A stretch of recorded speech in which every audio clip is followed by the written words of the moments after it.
Bonsoir, bienvenue à cette nouvelle conférence, la seconde de l'année, la conférence Swiss Marketing Vaud autour d'un thème qui me tient tout particulièrement à cœur ce soir, puisqu'effectivement on va parler technologie, innovation, on va parler marketing de notre pays à l'étranger.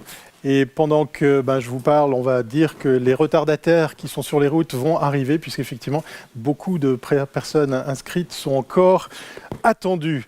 Ce soir, on va essayer une petite nouveauté, puisqu'effectivement, généralement, on essaye d'inventer de nouveaux formats, de vous permettre d'être plus dans l'interactivité. Alors ce soir, il y a un QR code qui va apparaître à l'écran, une URL que vous pouvez tout de suite tester sur vos mobiles pour pouvoir, pourquoi pas, poser des questions tout au long de cette soirée, puisqu'effectivement, autant on a des questions pour nos intervenants, que je vais tout de suite vous présenter, autant vous avez l'opportunité de le faire. Ça sera une des rares fois où vous aurez le droit de faire joujou avec vos téléphones portables, puisque vous pourrez à la fois répondre à 3 petits sondages, c'est très simple, il suffit de mettre une note entre 1 et 5, et puis surtout, vous aurez l'opportunité dans cette application, une fois téléchargée, c'est pour ça que je meuble un peu, vous aurez l'opportunité de poser des questions pour les plus timides d'entre vous qui n'oseraient pas prendre le micro qui est ici et qui sera confié à mon collègue Thierry Bloch que vous avez vu à l'entrée. Alors avant de commencer, on va tout de suite parler de l'actualité. J'attends que vous ayez tous bien noté l'URL, le QR code. C'est le cas. Voilà. Vous devriez voir puisqu'il y a Sarah aux commandes de ce système, vous devriez voir quelques slides qui vont apparaître et le système de questions qui va s'offrir à vous. Voilà, j'espère que vous avez tous noté. On va switcher maintenant sur notre super système Atraxis. C'est une des sociétés partenaires de Swiss Marketing Vaud qui nous met à disposition cette fabuleuse table interactive, encore de l'innovation et de la technologie. Vous voyez, on ne s'en sort pas. Et c'est l'occasion pour moi de vous présenter le club, puisqu'il y a parmi vous des membres et des non-membres de Swiss Marketing Vaud. Le club, c'est effectivement avant tout un réseau. Vous avez ici l'entier du comité qui me soutient, qui m'aide et qui travaille d'arrache-pied à l'organisation de ces conférences. Vous avez rencontré certains d'entre eux à l'entrée. Et puis, ça sera aussi l'occasion pour vous d'aller à leur rencontre durant la partie apéritive si vous avez des questions sur comment rejoindre notre réseau. Notre réseau est aussi présent sur les réseaux sociaux. Vous allez trouver une chaîne YouTube, vous allez trouver une page Facebook, Twitter qui va être à crépiter ce soir, puisqu'effectivement, on va relayer un maximum des contenus que nous aurons l'occasion de découvrir ce soir. Vous avez aussi le droit, si vous êtes abonné à ce réseau social, d'interagir avec celui-ci. C'est fait pour cela, c'est fait pour ça. Les activités, alors on va parler tout de suite des conférences. Pour les membres, la prochaine date, c'est celle du 27 mars prochain, date à laquelle se tiendra notre prochaine nouvelle assemblée générale qui se tiendra à Lausanne. Vous avez tout de quoi faire sur Internet, sur notre site pour vous inscrire et signaler votre présence. Prochaine conférence, avant même que celle de ce soir ait débuté, je vous parle déjà du mois d'avril avec le marketing durable, marketing de demain ou phénomène de mode, avec une belle brochette d'intervenants, une conférence soutenue organisée par Liliane qui fait partie du comité et qui est absente malheureusement ce soir. Je vous invite à aller voir le site internet pour plus d'informations. Et puis, notre club ne pourrait pas exister sans nos partenaires et fournisseurs. Et ce soir, je fais un gros mea culpa, puisqu'effectivement, dans les partenaires, il y a un logo qui n'apparaît pas. C'est notre tout nouveau partenaire photo. C'est Christine Caron, qui est juste là. Vous avez le droit d'applaudir parce qu'elle nous soutient. Si vous voulez aller découvrir son travail et son talent photographique, c'est bizphoto, bizphoto.ch. Voilà, comme ça, la prochaine fois, promis juré, il y aura son logo au-dessus de Atraxis qui nous fournit cette table interactive et Scandola, agence qui nous a développé notre site internet. Et dans les fournisseurs, on a cette start-up valaisanne qui est Claywell, qui met à disposition sa plateforme d'indexation de vidéos. Donc tout ce que vous allez voir ce soir est enregistré et sera à disposition sur les réseaux, mais surtout avec un élément de taille, tout est indexé, donc vous pourrez même faire une sorte de Google dans la vidéo pour retrouver le passage ou la réponse ou la question qui vous a intéressé. Les champagnes drapiers, vous allez voir pourquoi il y a ces jolis sacs à mes pieds en fin de conférence. L'ISTA Office qui nous accueille effectivement pour les ateliers, le Musée Olympique, le fabuleux écrin dans lequel ce soir nous nous trouvons pour cette conférence. Et puis la prochaine conférence, la conférence de ce soir, si vous n'aviez pas vu ou bien compris l'enjeu du thème de ce soir, on va parler du marketing de la Suisse à l'étranger pour son innovation, pour sa technologie, pour ses talents. Messieurs, dames, les membres et les non-membres de Swiss Marketing, merci d'applaudir notre panel de speakers que je vais tout de suite vous présenter.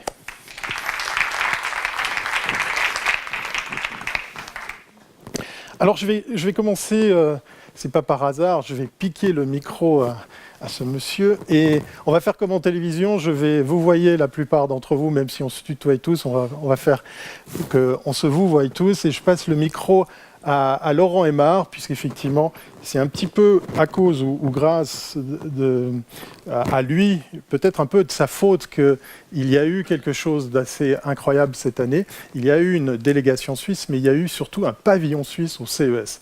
Alors le CES, déjà, peut-être vous présenter pourquoi le dauphin rouge, voilà, je bafouille un petit peu, pourquoi le dauphin rouge est présent au CES et qu'est-ce que c'est le CES? Alors bonsoir à tous. Alors pourquoi le dauphin rouge va au CES et qu'est-ce que c'est le dauphin rouge? Et pourquoi il a entraîné des copains dans cette aventure. Alors, il faut que je vous donne des indices sur ce que fait le Dauphin Rouge, c'est ma société. Et en fait, c'est un distributeur en Suisse qui a vocation à mettre sur le marché en Suisse les meilleures innovations et à les trouver avant tout le monde.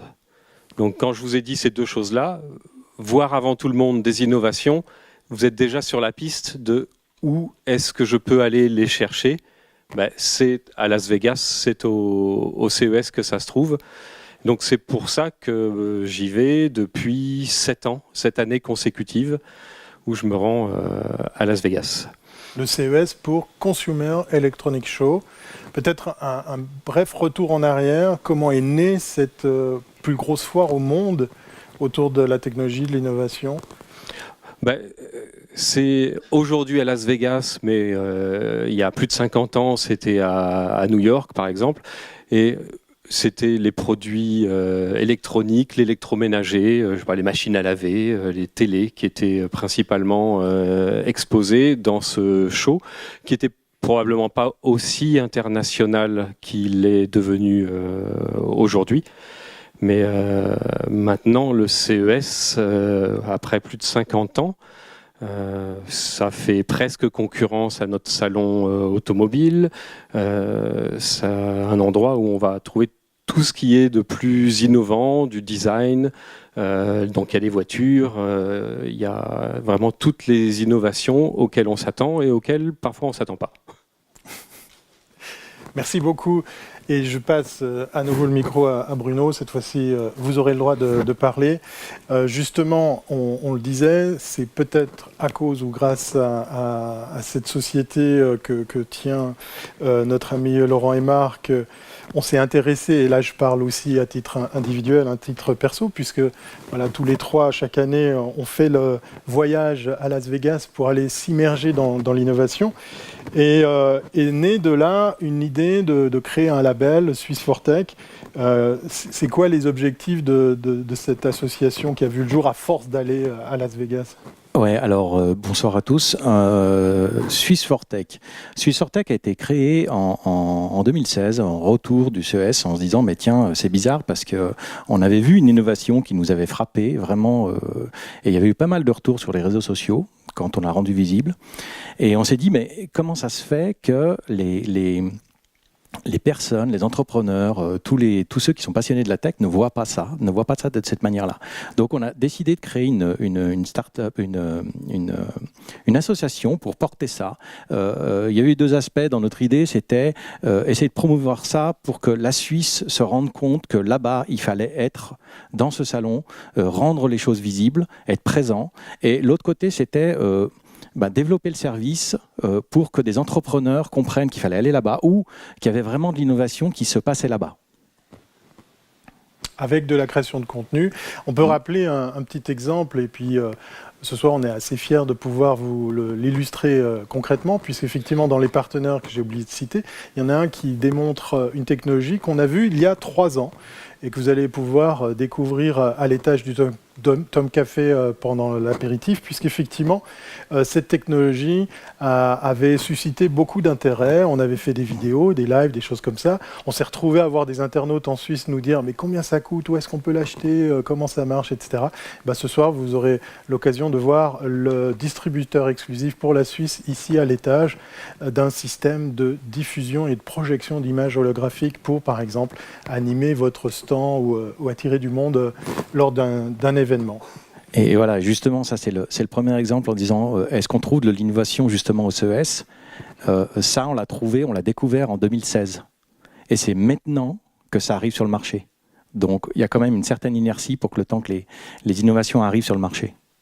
Alors vous l'aurez compris, il y a des passionnés de la technologie qui ont poussé un petit coup de gueule, et ce coup de gueule a été entendu par des chouettes organisations. Je passe la parole à Nicolas Bidot qui représente Présence Suisse.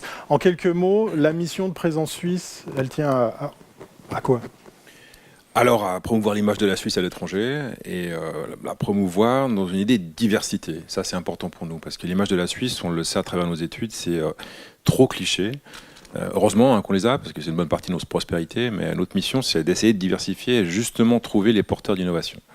Donc voilà, c'est la raison pour laquelle on s'est retrouvé au CES, parce qu'on s'est rendu compte que les porteurs d'innovation, de plus en plus, ils sont portés par les startups. L'effet de la vague du digital a créé un certain nombre de startups qui se retrouvent au CES. On l'a su grâce à vous, grâce à la communication que vous avez fait là-dessus. Donc on s'est dit, tiens, il pourrait y avoir des opérations qui nous amènent à travailler avec des multinationales, avec des projets comme Solar Impulse, mais il pourrait aussi avoir du marketing, de la communication à travers la présence de la Suisse dans ces salons tech. Raison pour laquelle on a été pour la première fois avec une bonne partie de l'équipe qui est ici à Vegas cette année. En tout cas, au nom de notre petit collectif, on tenait à vous remercier et vous féliciter pour avoir entendu cet appel et avoir donné vie. On va voir quelques photos qui vont tourner justement de ce fameux pavillon suisse dans quelques minutes. Et tout ça n'aurait pas pu voir le jour si Présence Suisse n'était pas associé à Swiss Global Enterprise. Comment s'est fait, déjà je vous pose la question à vous, comment s'est fait cette association pour joindre à la fois la Présence Suisse sous la forme du pavillon, mais aussi, puisque vous faites partie, une délégation qui est venue à la rencontre de ce CES pour la première fois?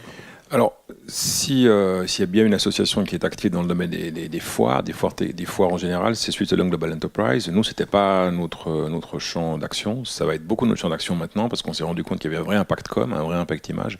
Mais Switzerland Global Enterprise, c'est sa mission, Sylvain va le dire tout à l'heure, la présence dans toutes les foires avec des pavillons. Donc, on a associé, je dirais, d'un côté le savoir-faire dans le domaine des foires et le savoir-faire dans le domaine de la community marketing chez nous pour avoir quelque chose d'un peu plus fort que d'habitude. Alors justement, Sylvain Jacquard, on va revenir sur les objectifs de la SGE, mais déjà là, puisqu'effectivement on parle de janvier de cette année, comment vous voyez l'après-CES sur cette première expérience, sur cette première fois ? Bon, sur le CES, comme il a été déjà mentionné, on parle de quoi? On parle d'innovation, et puis ensuite on parle de soutien de mise de cette innovation sur le marché. Et puis ce qui se trouve entre deux en général, ça s'appelle la start-up. Et puis nous, on a vraiment cherché avec Présence Suisse, de pouvoir valoriser le capital de ces start-up afin que l'innovation qui était développée dans les hautes écoles suisses par exemple devienne réalité sur le marché. Sinon l'innovation elle disparaît ou elle part à la Suisse. Donc ça c'est ce qu'on essaie véritablement de faire. Et ce qu'on a fait, c'est une préparation claire et concrète avec toutes les startups qui ont été présentes sur le pavillon, pour les mettre en relation avec des investisseurs, mettre en relation avec des clients potentiels, pour leur montrer ce que c'est que le marché américain, les préparer au marché américain, au travers notamment de comment on fait un pitch. Ça va intéresser les gens du marketing, certainement, comment on pitch aux États-Unis. On ne pitch pas la même chose aux États-Unis que dans certains pays européens. Et comment on fait son acte de vente, finalement, dans un marché aussi compétitif que les États-Unis. Donc tout ça, ça se prépare avant, ça se fait pendant le CES, et ça se fait aussi après le CES. Et maintenant, on est en contact avec toutes ces startups afin de voir, OK, quelle est l'expérience? Est-ce que vous souhaitez continuer sur le marché américain? La plupart disent oui, c'est quand même notre deuxième marché d'exportation, il ne faut pas l'oublier, après l'Allemagne.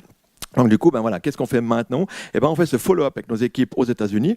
On a plusieurs bureaux aux États-Unis avec des équipes sur place pour dire ok, maintenant investisseur comment, qui, quoi et comment est-ce qu'on se présente, etc.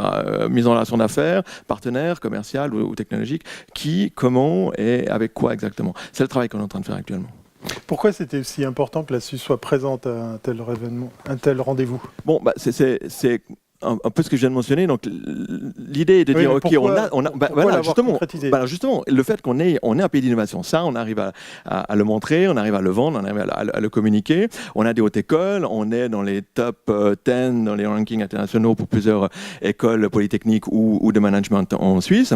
Il y a beaucoup d'innovations qui sont créées et générées dans ces hautes écoles. Maintenant, c'est comment est-ce qu'on peut valoriser ceci pour que l'innovation ne se perde pas, ne disparaisse pas et que tout le capital qui a été mis en amont pour créer cette innovation ne part pas comme ça dans la nature. Donc pour un pays comme la Suisse, c'est extrêmement important qu'on puisse ensuite valoriser cette innovation avec une mise sur le marché, avec un transfert technologique comme on appelle, entre le centre de recherche, si on veut, la start-up au milieu et ensuite l'accès au marché. Ça crée une valorisation pour un pays comme la Suisse qui gagne quand même 1 franc sur 2 à l'étranger, 50% de notre PIB est gagné à l'étranger. Donc on doit valoriser cette innovation-là. Sinon, on n'a pas de matière première, comme on le sait, ça sera un peu compliqué à avoir notre niveau de vie actuel. Une question pour vous deux, messieurs Bidot et monsieur Jacquard, pour revenir sur le marketing de cette opération. Comment ça a fonctionné dans l'idée qu'il fallait à la fois accompagner des startups, mais à la fois aussi accompagner des entrepreneurs? Il y a d'un côté cette délégation d'entrepreneurs, d'investisseurs, il y a même un digne représentant d'une haute école, et de l'autre côté des startups qui étaient sous l'égide du pavillon suisse. Comment on monte tout ça? Comment on le promeut? Pour tout d'abord, j'aimerais dire une chose sur les startups suisses et notre mode de collaboration avec ces dernières. La plupart du temps, ces startups sont très demandeuses en branding et marketing. Ça, c'est très intéressant pour nous parce que moi, lorsque je fais des grosses opérations, j'ai affaire à des multinationales, à des boîtes qui ont des abteilungen, j'allais dire, qui ont, je sais pas comment on dit, des secteurs marketing et avec eux, c'est une grosse discussion sur la manière dont on peut pouvoir travailler entre l'image de la Suisse officielle et puis leur propre marketing qui utilise un peu le Made in Switzerland là. Avec les startups, ce qui est très intéressant, c'est qu'on ne peut pas dire qu'ils partent de zéro. WinShape qui était là, par exemple, ils ont une réflexion marketing, mais elle n'est pas forcément aboutie parce que leur mission première, c'est de trouver des investissements, c'est de survivre. Donc c'était très intéressant pour nous de voir, avec cette poignée de startups, comment est-ce qu'on peut développer un marketing suisse qui reflète en quelque sorte la tech, l'état d'esprit qu'ils veulent développer. Ça, c'était très nouveau pour nous. C'est très intéressant parce qu'on a dû discuter avec eux, trouver un fil rouge dans les histoires qu'elles racontaient de manière à finalement créer ce branding Swiss Tech qui, comme vous l'avez vu, était peut-être un certain nombre de mots, mais aussi une atmosphère et aussi créer ce qui était essentiel pour nous, ce fameux show qu'on a fait dans ce cas-là avec des drones. Mais on devait innover aussi pour nous dans la manière de se présenter. Ça, c'est très important. Et je pense qu'on a réussi notre coup en grande partie par rapport à l'analyse qu'on a faite de la nullité des autres en marketing à Vegas. Et ça, c'était essentiel parce qu'on avait véritablement des stands nationaux, des entreprises qui se présentaient avec un minimum de réflexion sur justement la communication et le marketing. Et ça, c'était important pour nous. Ce qui était important, c'était aussi la confiance qu'ils ont mis en nous. Notre capacité à créer une atmosphère, à créer un branding, à créer des messages dans lesquels ils peuvent se retrouver. C'était pas réussi. Moi, je suis parti, on s'est vu à Cointrin. J'étais un peu comme ça. Est-ce que ça allait marcher ou pas? Et puis vous avez pris le risque de surfer sur la vague du drone. On va y revenir avec l'exemple d'Alberic. Je veux dire, le retour... C'était pas évident. C'était pas évident, mais le retour le plus intéressant que j'ai eu de nombreuses startups, et on l'a vu dans le débriefing avec Sylvain et l'équipe, c'était une startup qui nous disait, moi je suis super content d'être là parce qu'on était dans une atmosphère, on était vous avez créé une situation qui rassurait nos investisseurs, qui rassurait le journaliste, qui rassurait le visiteur. Et vous savez, vous les responsables de marketing, que quand vous avez arrivé à créer cette émotion positive par rapport à votre produit, vous avez déjà réussi à créer de la valeur. Donc le pavillon suisse a créé de la valeur utile finalement à ces startups. Et ça, quand tu réussis ça en marketing, tu sais que tu as réussi. Et ça, c'était la prise de risque sur les drones. Bon, on l'a prise, je laisserai les responsables en parler. On va justement parler avec Alberic Groth de WinShape. Déjà, peut-être quelques mots, en quoi consiste votre solution? Et puis, tout de suite derrière, expliquez-nous comment s'est faite la rencontre pour donner vie à cette idée de venir au CES. Alors, donc, je travaille pour une startup qui s'appelle donc WinShape, qui est une startup basée à Genève. On est dans un secteur qui est très pointu, très spécifique.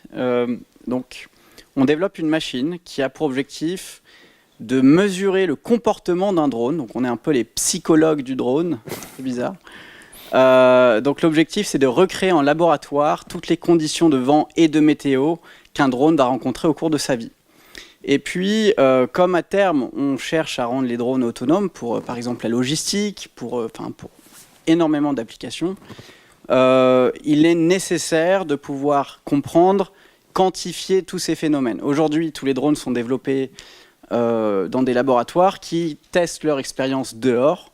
Et puis, dans le milieu extérieur, on ne peut rien mesurer, on n'a aucune données de travail sur lesquelles avancer. Donc, on essaye de proposer non plus une approche empirique, mais une approche scientifique à cette fiabilité et cette intelligence du drone.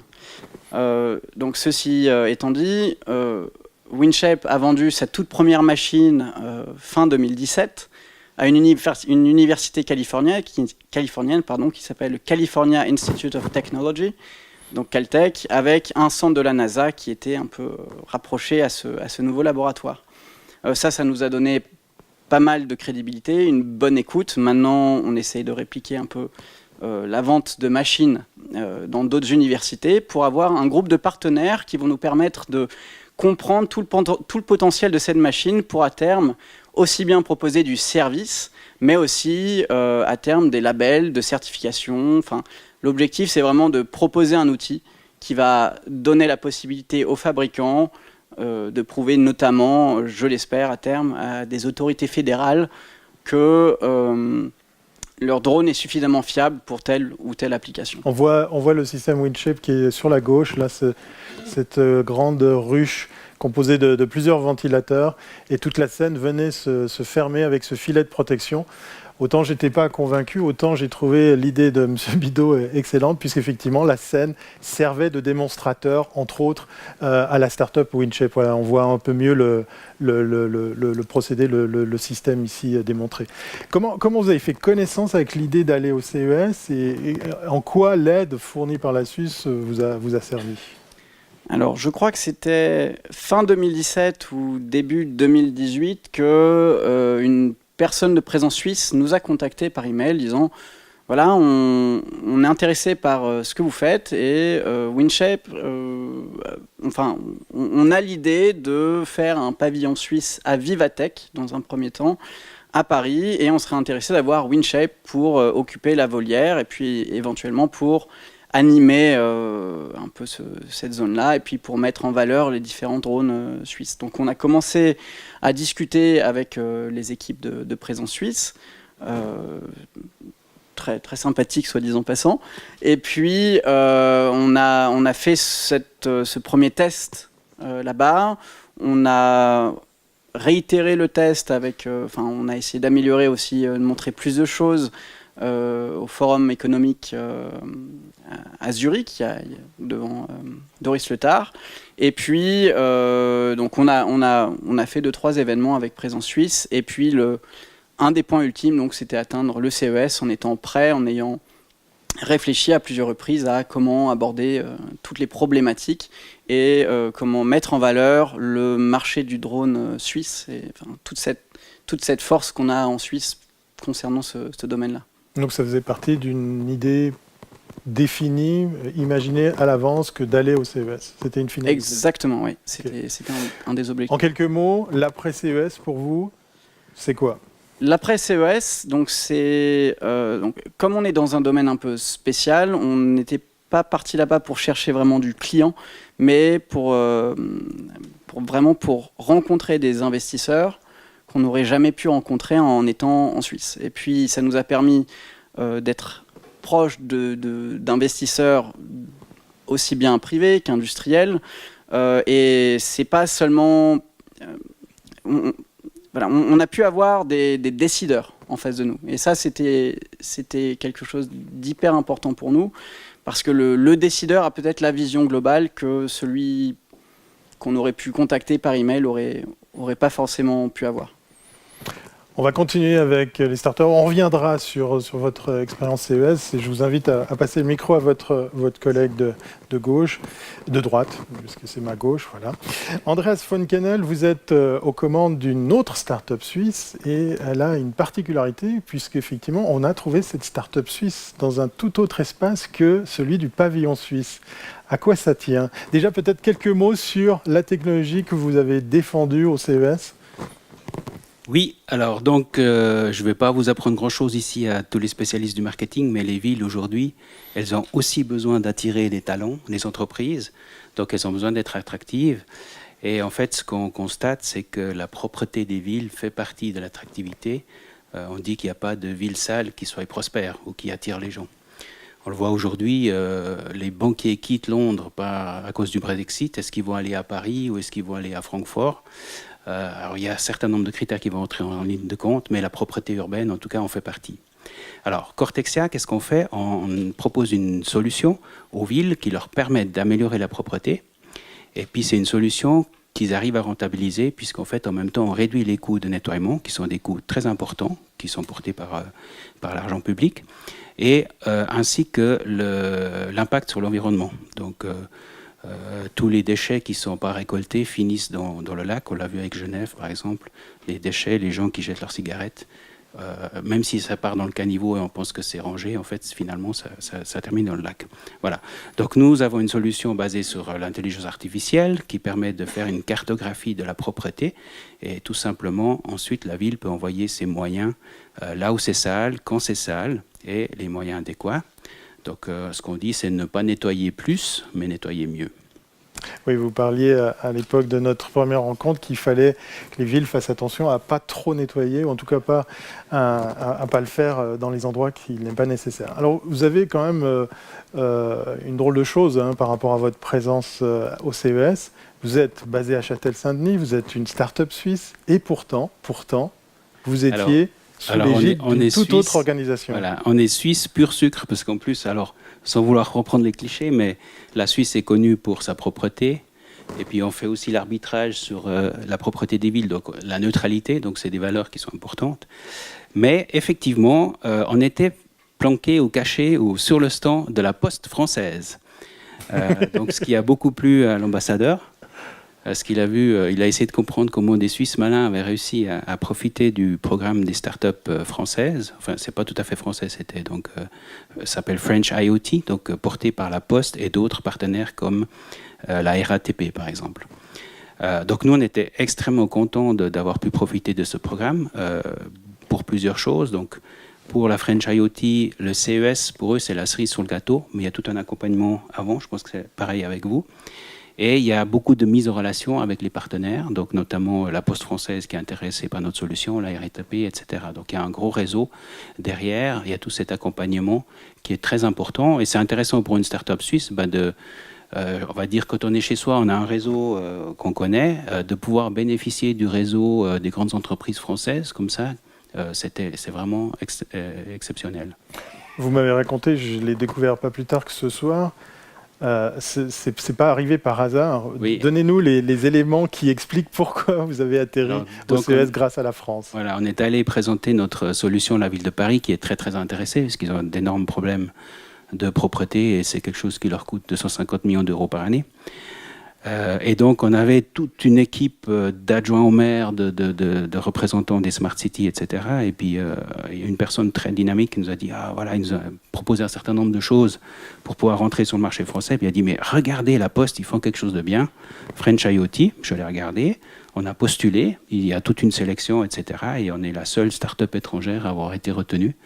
Donc voilà, donc on fait partie de l'équipe française.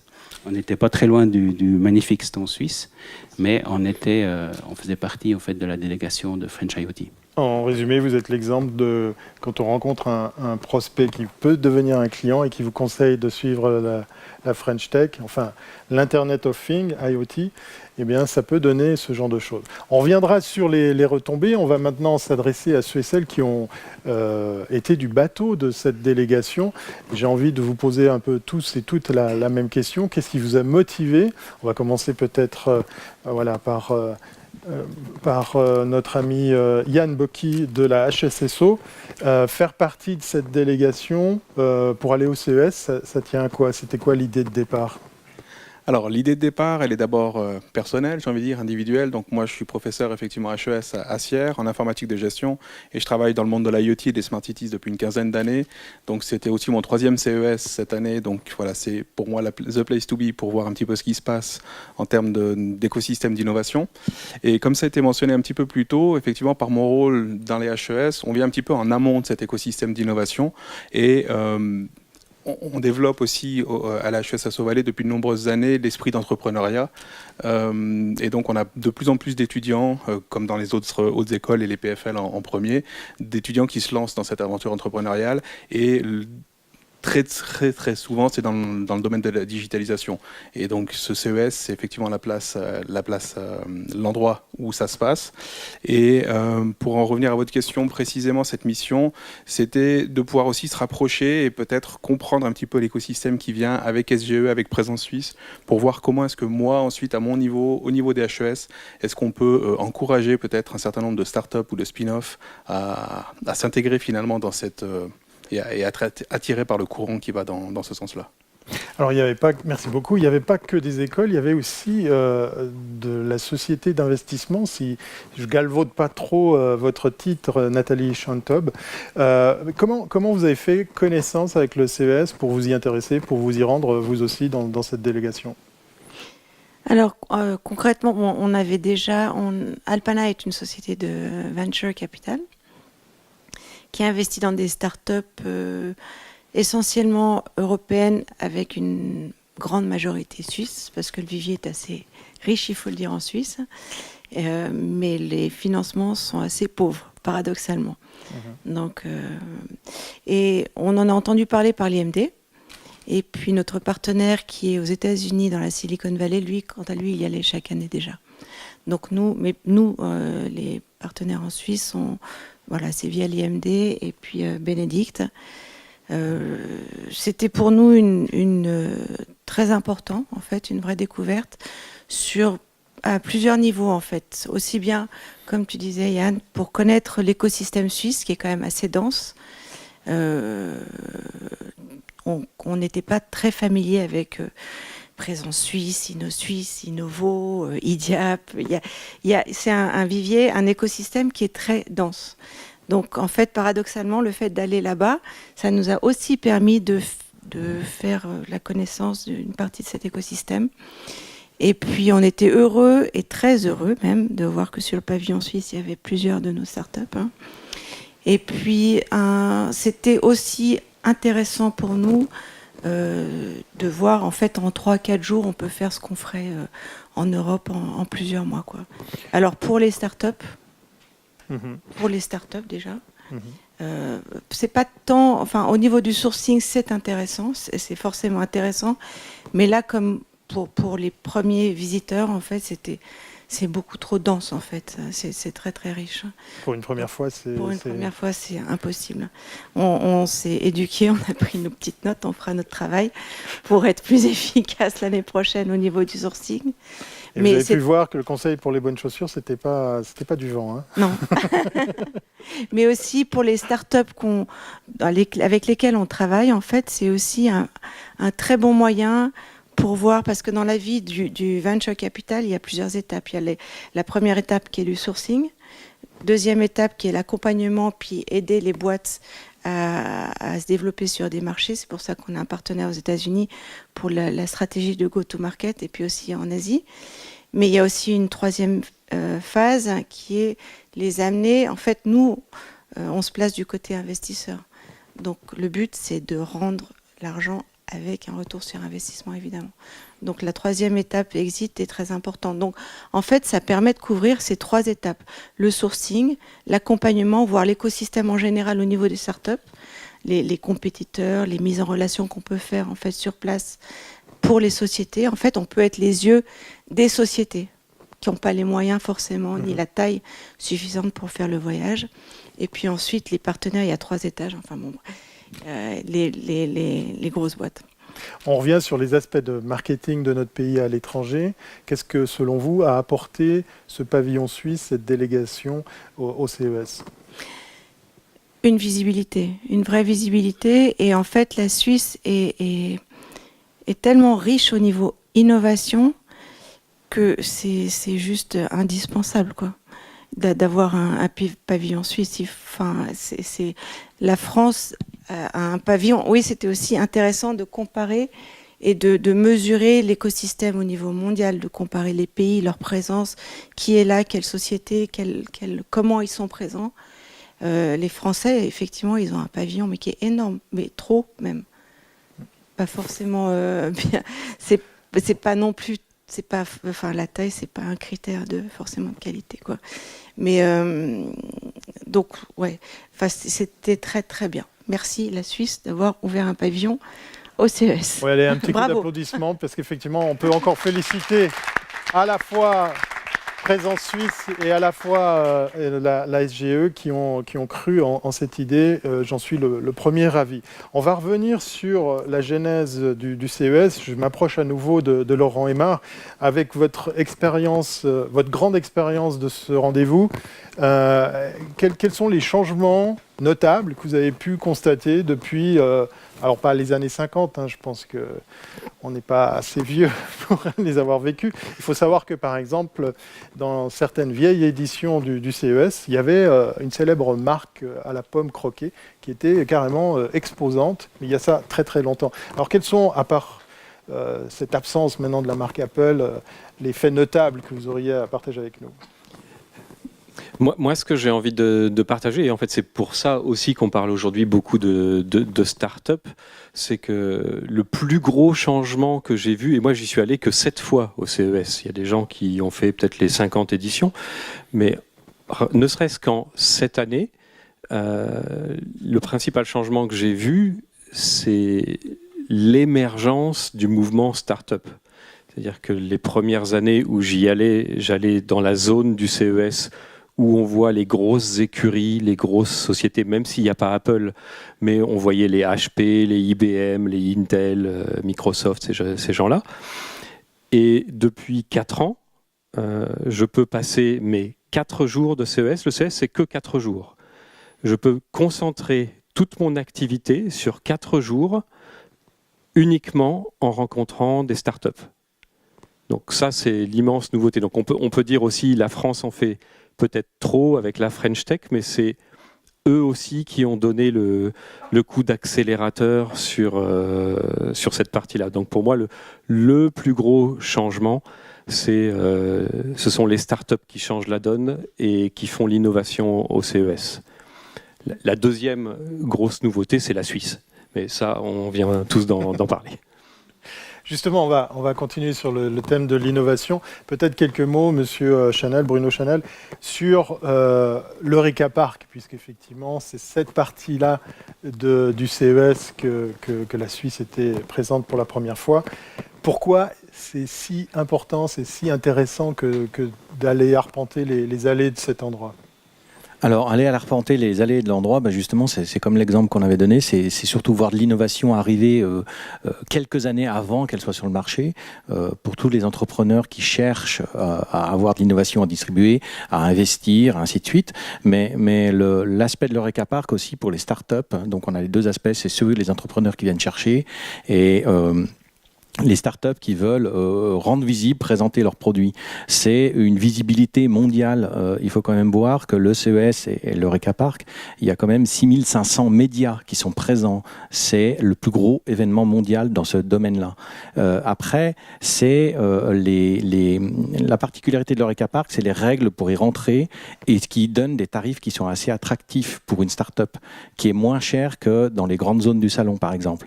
Mais il y a beaucoup d'autres avantages. lesquels aborder. Il y a une liste qui est très longue. Hein. On peut donc toujours trouver de l'innovation en se promenant au CES. Oui, on peut toujours trouver de l'innovation. Moi, j'étais surpris de trouver certains produits. Par exemple, il y en a un qui m'avait assez surpris cette année. C'était une serrure connectée. Alors, on en voit plein des serrures connectées, mais eux, ils ont trouvé un angle qui était complètement différent. Ça s'appelle Havre. C'est une petite serrure. C'est exactement, vous changez le barillet de la serrure de votre porte, et dedans, vous avez une espèce de petite fibre optique qui va vous permettre d'ouvrir votre serrure avec votre téléphone, juste avec la lumière. Et ça c'est de l'innovation, parce que c'est des choses qu'on fait normalement, mais on les fait différemment.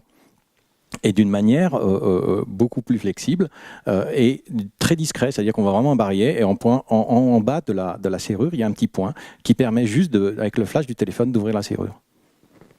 Merci beaucoup. Voilà un exemple parmi tant d'autres. Merci beaucoup Bruno. J'ai une question maintenant pour une des personnes qui participaient à cette délégation, qui a un profil, je vais dire, un peu atypique, puisqu'il s'agit de M. Stéphane Dobler. Vous êtes dans l'industrie, vous êtes dans un domaine où, oui, il y a de l'innovation, mais qu'est-ce qui vous a motivé à vous intéresser, à vous rendre au CES, à rejoindre cette délégation suisse ?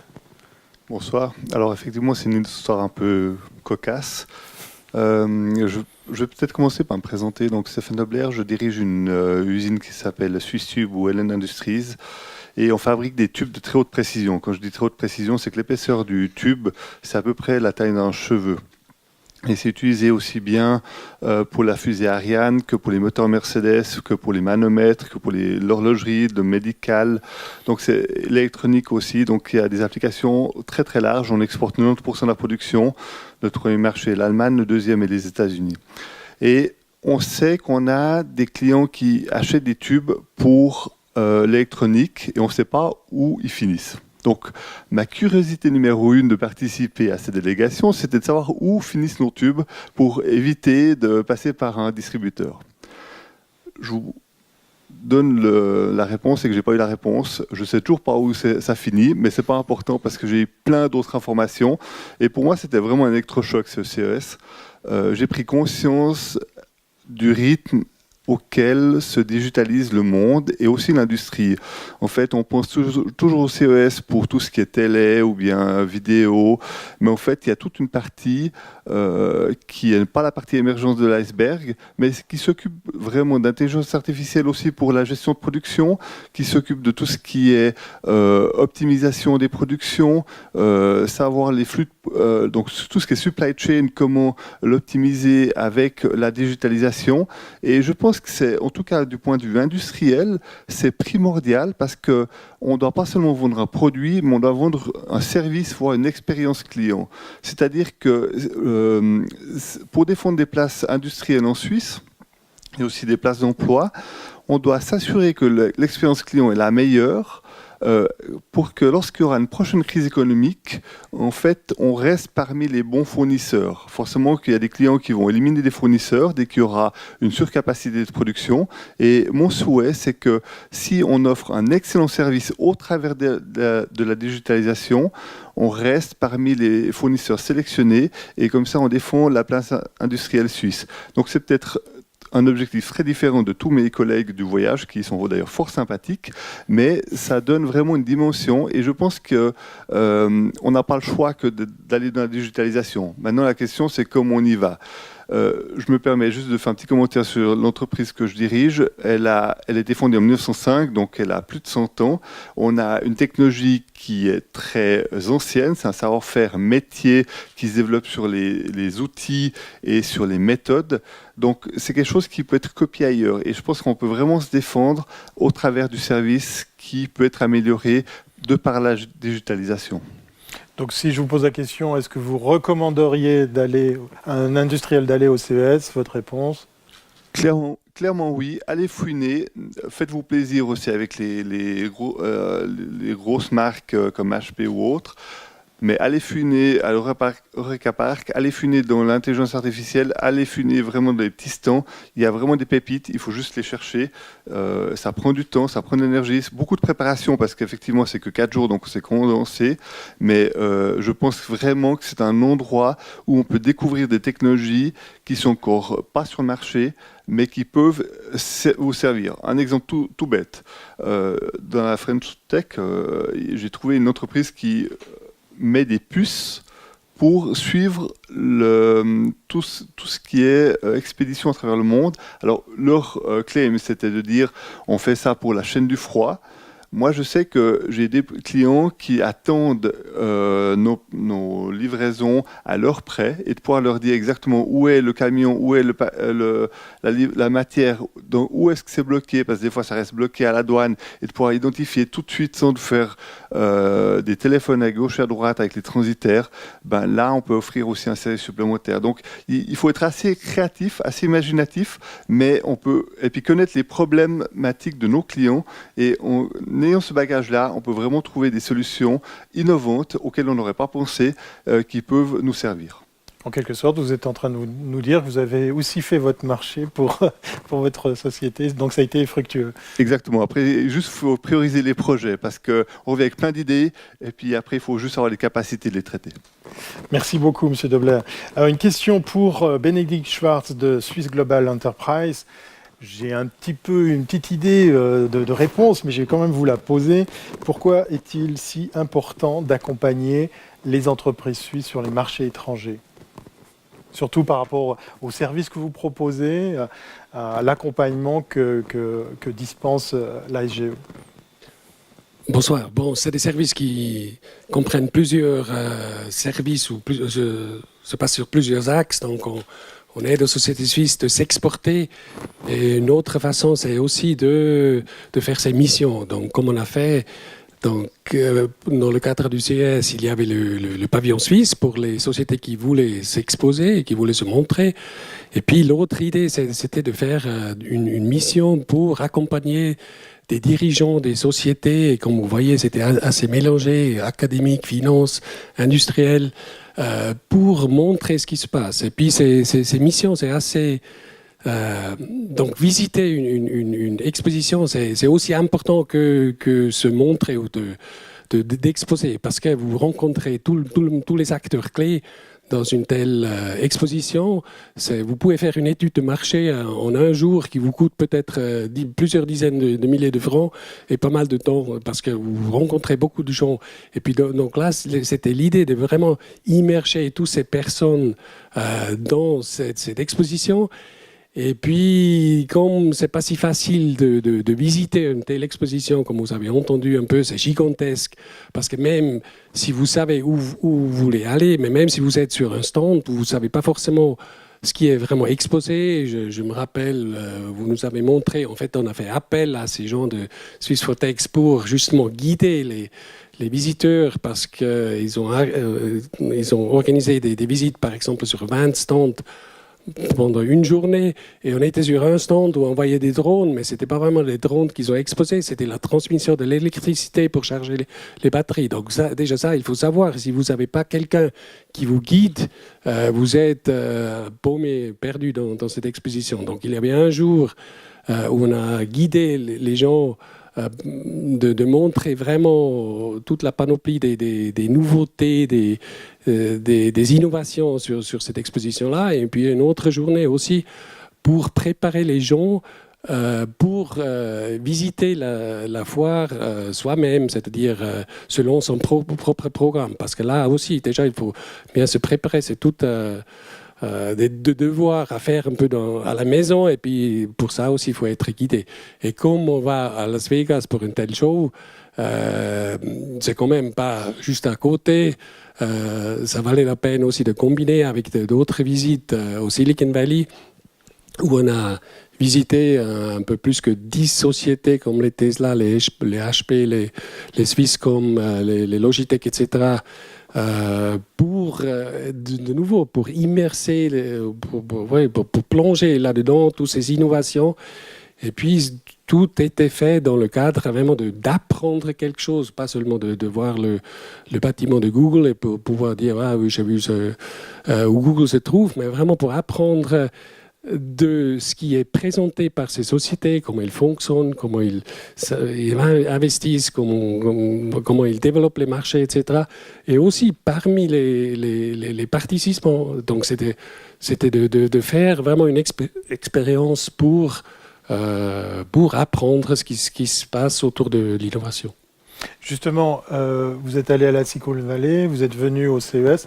Quel est le retour que vous avez de cette délégation? Vous avez fait un débrief, je crois, tous que vous êtes ensemble il y a de ça quelques semaines. Quels ont été les retours de cette première fois? Mais dans l'optique, comme je disais avant, de créer une expérience, un apprentissage, je pense, d'après le retour qu'on a eu, on a fait une debriefing session quelques semaines après l'émission. C'était très positif, mais là, vous avez peut-être meilleur temps de poser la question aux participants. Voilà, je passe le micro à un autre Valaisan, Yann, peut-être. Le débrief de cette expédition, de cette délégation, entre Silicon Valley et le CES, qu'est-ce qu'on peut en retirer? Alors, vous qui êtes allé en plus plusieurs fois au CES. Ouais, donc extrêmement complémentaire, dans le sens où effectivement, quelque part, le point commun, malgré tout, c'était la digitalisation, l'importance de cette digitalisation grandissante. Alors, moi, je le sais, j'ai envie de dire, parce que je suis dans ce domaine-là depuis longtemps, mais je pense que c'est un bon moyen de prendre conscience de ce qui se passe là-bas, de comprendre les différences aussi de fonctionnement. Tu le mentionnais tout à l'heure, voilà, le business se fait pas de la même façon de ce côté-là de l'Atlantique que de l'autre côté de l'Atlantique. Donc, je pense que ça, c'est aussi extrêmement bénéfique pour l'ensemble des entreprises, qu'elles soient start-up ou non, de comprendre ces mécanismes pour pouvoir grandir et se développer. Et puis l'aspect complémentaire finalement entre ces deux volets de la mission, dans la Silicon Valley où on a plutôt vu des grosses entreprises, elles ont été nommées Logitech, Tesla, Swisscom et compagnie, HP, et puis finalement l'accent qui ressort aussi de ce qui a été dit ici, l'aspect grandissant de cet Eureka Park, donc qui est l'ensemble des startups présentes sur le CES. Vu que vous êtes en contact avec les startups, quels seraient les avantages, l'intérêt pour les startups suisses d'aller au CES? Votre point de vue pour cette question? Alors, ils sont multiples. Certains ont déjà été mentionnés ici. C'est de comprendre ces différents mécanismes. Et puis, bizarrement, pour l'avoir aussi expérimenté de nombreuses fois dans d'autres domaines, c'est parfois nécessaire de faire 12 000 km, d'aller au CES pour à la fois rencontrer des gens qui sont finalement tous les jours assez proches de nous, on l'a vu dans le cadre de cette mission avec certains des partenaires ici, et puis aussi d'avoir une visibilité locale en allant là-bas, parce qu'effectivement il y a une couverture médiatique qui a été déjà mentionnée, et le fait aussi de participer cette fois-ci avec l'égide d'un pavillon suisse, ça rassure aussi peut-être les entreprises ou les startups qui vont dans ce salon qui est extrêmement gigantesque, oui, c'est énorme et c'est décomplexifiant également. Je ne sais pas si le terme existe. On va dire que oui. C'est intéressant de voir aussi, de se confronter à ce qui se fait partout ailleurs autour de la planète sur un lieu et une durée extrêmement condensée. Et puis finalement de se dire que contrairement à ce qu'on peut imaginer, c'est qu'on est de loin pas en retard et puis souvent on est même en avance sur certains éléments. Et ça, moi, je le constate souvent du point de vue scientifique, académique, en termes de publication ou d'innovation. C'est vrai qu'il y a cette contradiction finalement où souvent la Suisse est reconnue à travers ses hautes écoles, à travers des rankings en innovation et régulièrement depuis une vingtaine d'années classée dans le top 3, si ce n'est le premier en termes d'innovation, en termes de dépôt de brevets par habitant, ce genre de choses. Et puis les clichés qui restent où finalement la Suisse, elle est souvent perçue comme un pays qui n'est pas innovant et de pouvoir exporter ça, de pouvoir rendre visible, de pouvoir mettre en lumière cette innovation et de l'exporter, pour moi c'est assez intéressant. A priori, avec vos propos, ça serait plutôt un manque de visibilité de notre innovation plus qu'un manque d'innovation tout court. Ouais. Je pense. Je vais peut-être juste finir sur une petite anecdote que j'ai en tête depuis, qu'on m'avait racontée il y a quelques années. J'ai jamais réussi à savoir si elle était vraie ou pas, mais ça remonte au début, on va dire, de l'industrie et de l'horlogerie de précision, où un industriel allemand ou anglais avait trouvé une nouvelle technique pour réaliser des forêts, donc pour pouvoir faire des petits trous de manière extrêmement précise. Donc une dimension de forêt qui était jusque-là inatteignable. Et il s'est dit, tiens, ça devrait pouvoir intéresser les Suisses, et notamment avec l'horlogerie. Donc il a envoyé ce forêt à un certain nombre d'industriels. Et en fait, la petite histoire raconte que ce forêt lui a été retourné lui-même percé. Donc, ce qui sous-entendait que les Suisses avaient déjà des forêts plus performantes que ce qu'ils imaginaient, mais que finalement le monde ne le savait pas. Et pour moi, ça illustre bien. Je ne sais pas si c'est une anecdote qui est vraie. On dirait qu'elle est vraie. Mais pour moi, ça illustre bien cet aspect-là. Merci beaucoup. Nicolas Bidot, vous vouliez intervenir? Oui, je voulais rebondir sur cette affirmation qui est juste, hein, qui dit qu'au fond, l'innovation suisse, on ne la connaît pas, et pourtant, on est dans les rankings, etc. Et il y a une explication là derrière tout de même. Au-delà de la force des clichés, il y a aussi le fait que M. Dobler vend des tuyaux pour Mercedes. Et là, vous avez une grosse partie du problème. C'est-à-dire que notre marché est trop petit. La plupart du temps, les innovations qu'on développe sont des spare parts de produits en end-consuming qui, eux, évidemment, portent l'image d'un pays. Donc vous travaillez pour l'image de l'Allemagne, ce qui est pas un mal, mais ce qui fait partie de l'équation très compliquée pour moi en termes de mise en valeur de l'innovation, parce que c'est compliqué de faire de la com sur des tubes, aussi fin soit-il depuis 1905. Et donc, l'émergence du mouvement des startups, ça c'est essentiel. Parce qu'au fond, les startups nous permettent aussi de présenter pour de plus en plus des entreprises qui maîtrisent leurs produits, de la recherche jusqu'à la fin. Raison pour laquelle on a présenté l'écosystème des drones. Parce que personne n'attendait la Suisse sur l'écosystème des drones, et pourtant on a là des startups comme WinShape qui maîtrisent l'ensemble de la chaîne de la recherche au produit fini. Et ça, c'est essentiel. Raison pour laquelle on investit beaucoup maintenant, et on est à la recherche, au fond, d'entreprises qui sont complètement suisses et qui suscitent des émotions, donc de la visibilité. Et ça, c'est un changement de paradigme très important et important dans le marketing, en fait. Réaction aussi de Nathalie. Pour contrebalancer ce que vous dites, moi je trouve que small is beautiful, et c'est ce qui fait la force de la Suisse aussi. Là, il vaut mieux beaucoup de petites industries qui fonctionnent très bien que peu de grosses industries qui sont confrontées. Enfin bon, bref, ça c'est un autre débat. Mais pour revenir sur pourquoi les startups, en fait, c'est vrai qu'il y a un vrai paradoxe en Suisse. C'est que, tu l'as dit, le numéro 1 en termes de dépôt de brevets par habitant.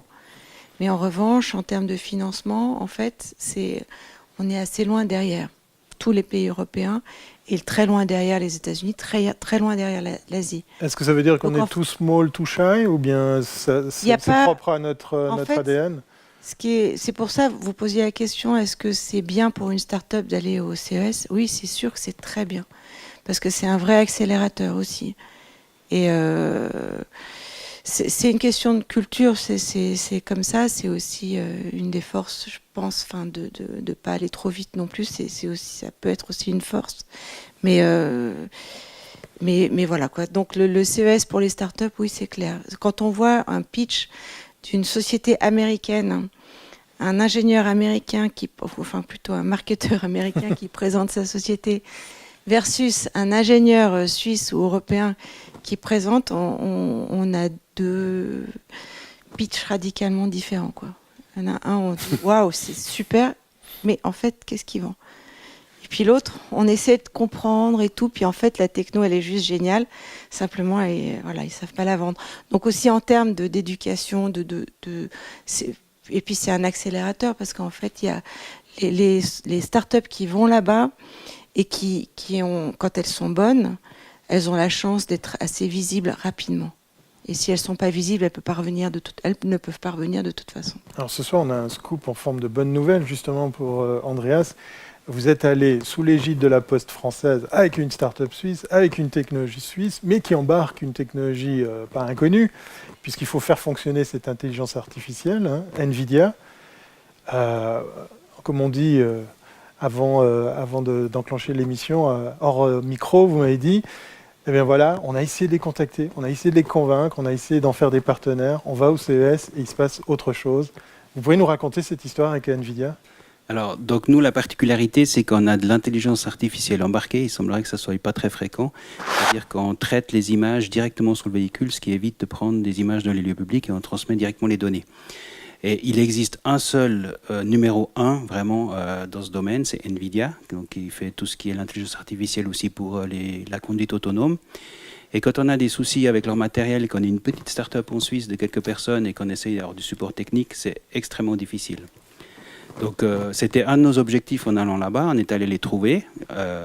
Ce qu'on faisait ou ce qu'on fait leur a plu.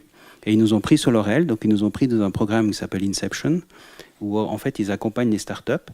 Et depuis, en fait, c'est le jour et la nuit. Donc on a accès à leurs ressources, au support. On a leur dernière carte qui n'est encore pas commercialisée, on teste chez nous. Donc ça, c'était vraiment pour nous un immense accélérateur au niveau technologique. Une sorte de prise au sérieux de ce que vous faites, là où pendant tous les mois auparavant, vous avez essayé de contacter cette boîte pour essayer d'en faire un véritable partenaire actif sans succès. Ouais. Donc, il faut aller au CES. Oui, alors il faut aller, justement, je pense que je rejoins aussi, maintenant j'ai le point de vue des startups. Quand vous êtes la startup, vous avez votre banc, vous apprenez effectivement à pitcher en américain. Nous, on avait en plus pris un américain, un jeune, et c'est pas seulement les ingénieurs qui sont différents, c'est les designers. En fait, la différence entre une startup suisse, je me suis rendu compte là-bas, mais quand on est une startup suisse, on nous demande de faire du chiffre d'affaires, d'avoir des choses concrètes. Donc, en termes d'innovation, finalement, on nous restreint. Les Américains, ils veulent une vision, ils veulent une histoire, et puis surtout pas des trucs trop concrets. On a eu des gens qui vendent de l'affichage. Je dis, ah, c'est génial ce que vous faites, vous êtes capable de détecter un mégot. Est-ce que vous êtes capable de détecter mon sigle Nike sur ma chemise? Parce que du coup, je pourrais faire de l'affichage. Détourner l'usage de votre Voilà, technologie. Donc, il y a une énorme ouverture, en fait. Il y a des gens, il y a des délégations. Donc, c'est bien que la Suisse maintenant mette ça en place. Donc, les Français ont beaucoup de délégations. D'autres pays, on a eu beaucoup de Coréens, beaucoup d'Asiatiques, des Arabes, des Espagnols, beaucoup de Latinos aussi. En fait, il y a des délégations qui passent, il faut pitcher, et puis vous avez sans arrêt des gens qui passent et qui viennent avec des nouvelles idées ou des nouvelles applications possibles auxquelles vous n'aviez pas du tout pensé avant. Nous, on a eu par exemple Air France, on a eu les autoroutes. Ce qui m'a le plus surpris, par exemple, il y a même une chaîne de supermarchés français qui vient là pour ouvrir un peu l'esprit d'innovation et faire comprendre à leurs employés, enfin, je pense à la personne quand même en charge de l'innovation, que la digitalisation, il se passe quelque chose et qu'il faut être aux avant-postes, il faut se remettre en cause, il faut voir ce qui se passe. Donc voilà, donc quand on est une start-up, on est confronté à ces différents trucs, ça remet pas mal en cause aussi notre modèle d'affaires, qu'est-ce qu'on peut proposer, ça donne énormément d'idées, alors que nous, c'est pareil, on est rentré avec plein de questions encore à travailler. Justement, en tant que start-up accompagnée, là, avec une particularité, la France et non pas la Suisse, on parle du marketing de la Suisse à l'étranger pour son innovation, mais là, c'est une question un petit peu pour vous, les deux représentants de start-up. Sans cet accompagnement, que ce soit suisse ou français, seriez-vous allé vous exposer, vous plier à l'exercice du CES? Non. Et pour quelle raison?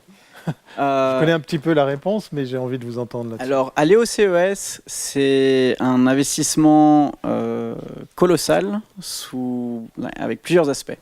Donc déjà, Winshape, on vend du hardware. C'est des machines qui sont assez grosses. Le gros bloc que vous aviez vu au début, il voyage aussi. C'est des coûts. Il faut aussi... On le voit à nouveau à l'écran. Oui. Voilà, donc c'est quelque chose qui doit voyager. C'est quelque chose d'assez cher. Il faut loger une équipe pendant plusieurs jours, il faut aussi préparer ça, donc il y a pas mal de discussions, il y a énormément d'histoires d'export, import, c'est vite compliqué, c'est très vite chronophage, donc voilà, au niveau humain et au niveau financier, c'est quelque chose de très compliqué. Surtout quand, n'étant jamais allé au CES, on ne sait pas vraiment encore à quoi s'attendre. Si justement notre environnement n'y est jamais allé, on ne peut pas vraiment demander l'avis de quelqu'un qui est allé.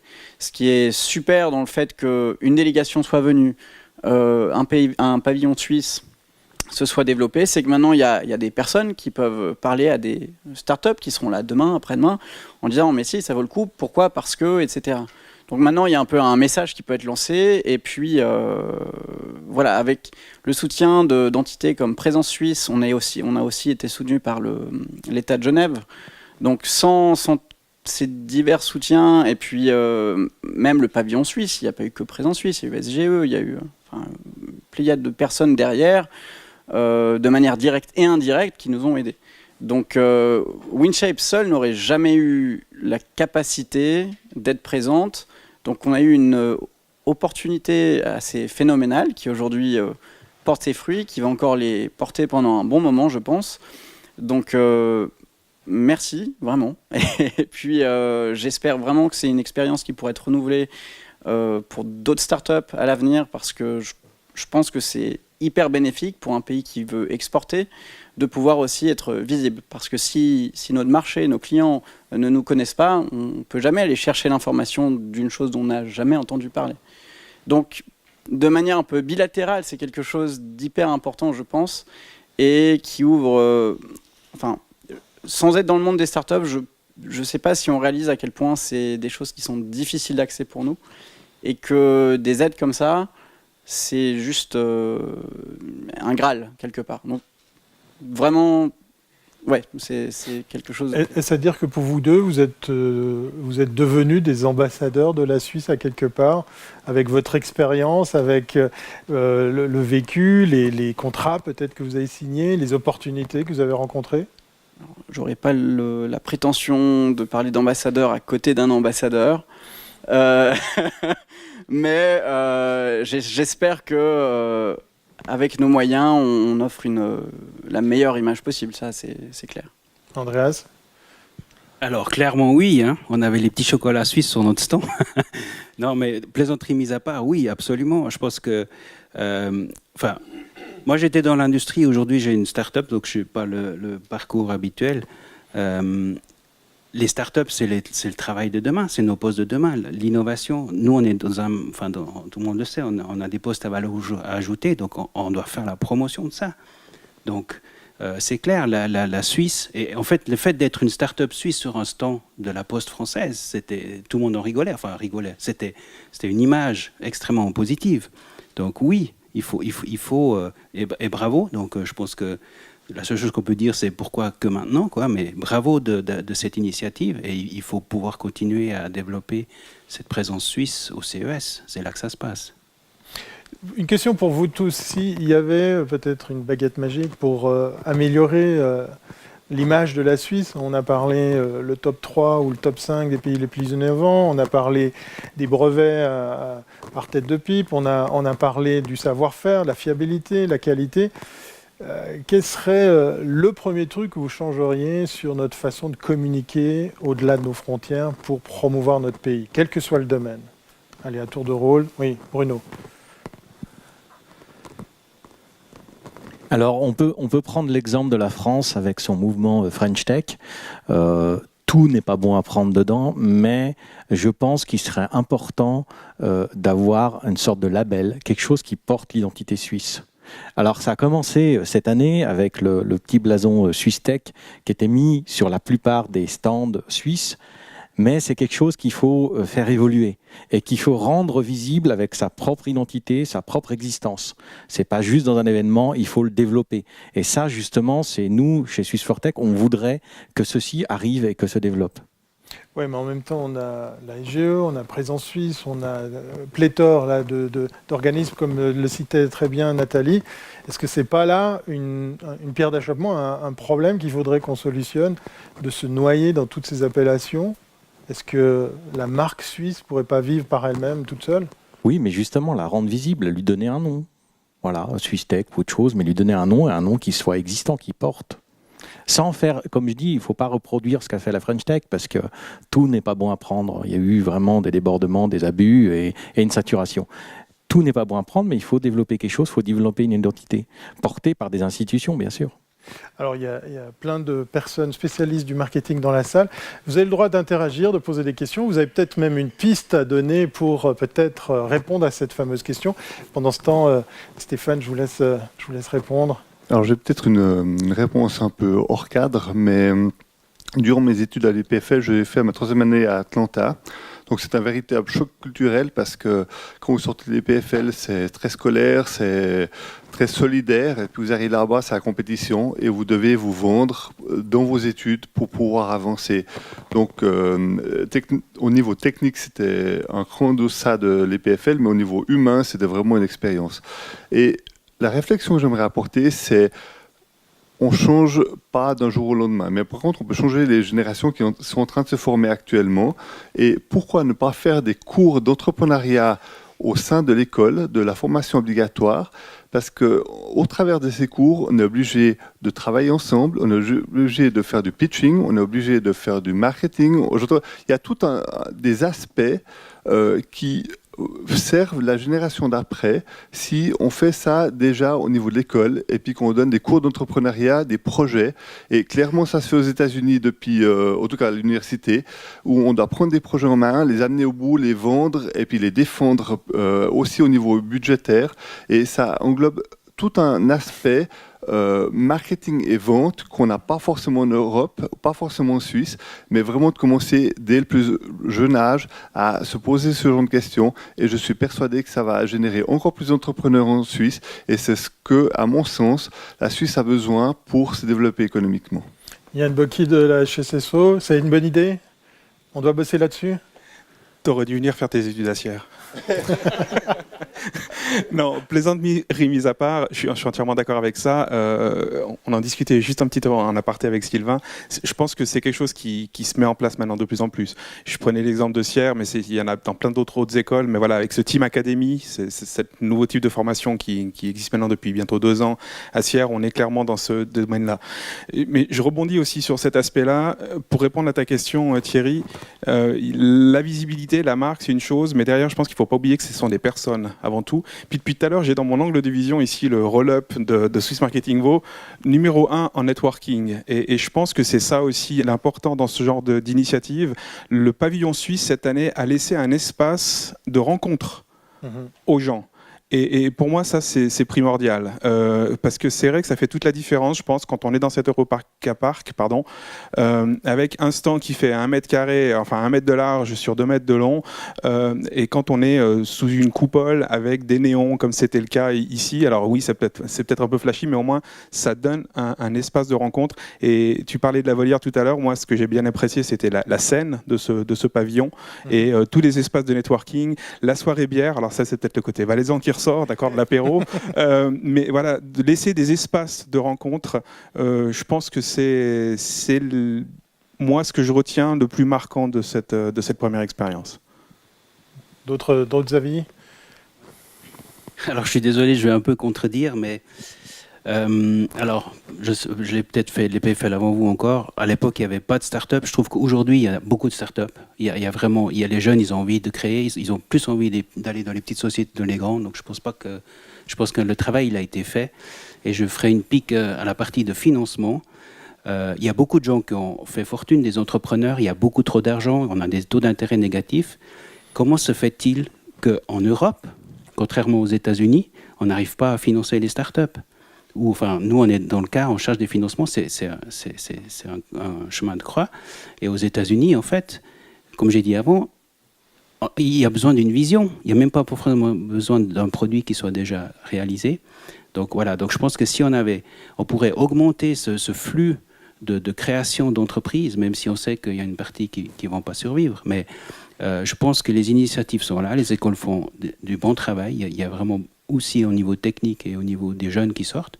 Je pense qu'il faut accompagner, il faut arroser les pousses là, qu'on a. Ça doit passer par l'éducation. Non, moi je dis par le financement. Financement, éducation. C'est la prise de risque en fait. Pourquoi est-ce qu'en Suisse on a autant d'argent, de capital, on a des entrepreneurs qui ont réussi, on a des banques, on a des taux d'intérêt négatifs, on ne sait pas où mettre cet argent et puis que les startups n'arrivent pas à se financer. Je crois que M. Bidot a un avis aussi sur la question. Ouais, sur ta question d'abord, de savoir comment est-ce qu'on continue. Pour nous, il y a un truc qui s'est créé. C'est vrai qu'on avait fait un moment d'échauffement à Vivatech. À Vegas, je crois qu'on a un truc qui s'est créé, donc nous, c'est clair. Cette marque SwissTech nous plaît. Elle nous plaît, elle fonctionne, elle est inclusive, tout le monde se reconnaît là-dedans. Donc nous, c'est parti, on va lancer une campagne qui va être définie par des rendez-vous structurels tout au long de l'année, dans des salons tech ou ailleurs, où on pense qu'on peut donner de la visibilité aux startups. Et je pense que vous avez raison, M. Foncanel, dans certains domaines, il n'y a pas assez de VC. C'est juste, dans certains domaines, il y en a trop. Dans les domaines où les Suisses ont l'habitude d'investir. Et parfois, j'ai l'impression qu'en donnant de la visibilité aux entreprises suisses à l'extérieur, ça va intéresser les entrepreneurs en Suisse. C'est pas mon boulot. Mon boulot, c'est la visibilité. Mais je sais qu'elle a un lien aujourd'hui fort avec l'investissement. Et tu posais une partie de l'équation qui est compliquée dans ce pays, c'est effectivement le fédéralisme, c'est effectivement la multiplication des acteurs. Avec mon expérience, je me rends compte d'une chose, c'est que tu peux casser un peu cette dynamique de silo en lançant une campagne. Parce que la campagne, elle rassemble. Et ça, c'est essentiel. Donc tu donnes une campagne, nous on va investir de l'argent dans cette campagne, on va définir un certain nombre de rendez-vous, on va définir des moments émotionnels de nouveau dans ces pavillons pour vendre notre tech. Et on va inviter ceux qui ont envie d'investir dans la campagne, d'investir avec nous. Et c'est marrant, ça marche. Ça marche parce que les institutions suisses n'aiment pas les trucs qui finissent jamais. Donc quand tu dis campagne, il y a un début et une fin. Et je sais que comme ça, on a la chance on peut enclencher la chose. d'enclencher la chose. On a aussi la chance, ça c'est important politiquement, d'avoir un nouveau ministre de l'économie, d'avoir un plutôt nouveau ministre des Affaires étrangères. Moi j'ai discuté avec eux, je leur ai dit, je pense qu'il y a un truc qui joue pas. Je pense qu'on doit associer nos forces au niveau des affaires étrangères, au niveau de l'économie, pour lancer des campagnes pour les startups. Et je pense qu'on peut avoir un écho. Alors c'est complexe, il va falloir passer plein de fois en commission, etc., etc. Mais je pense que si tu y crois et si ton produit est bon, parce qu'un produit de communication, c'est comme un produit pour nettoyer les villes, il faut que ça fasse sens, quoi.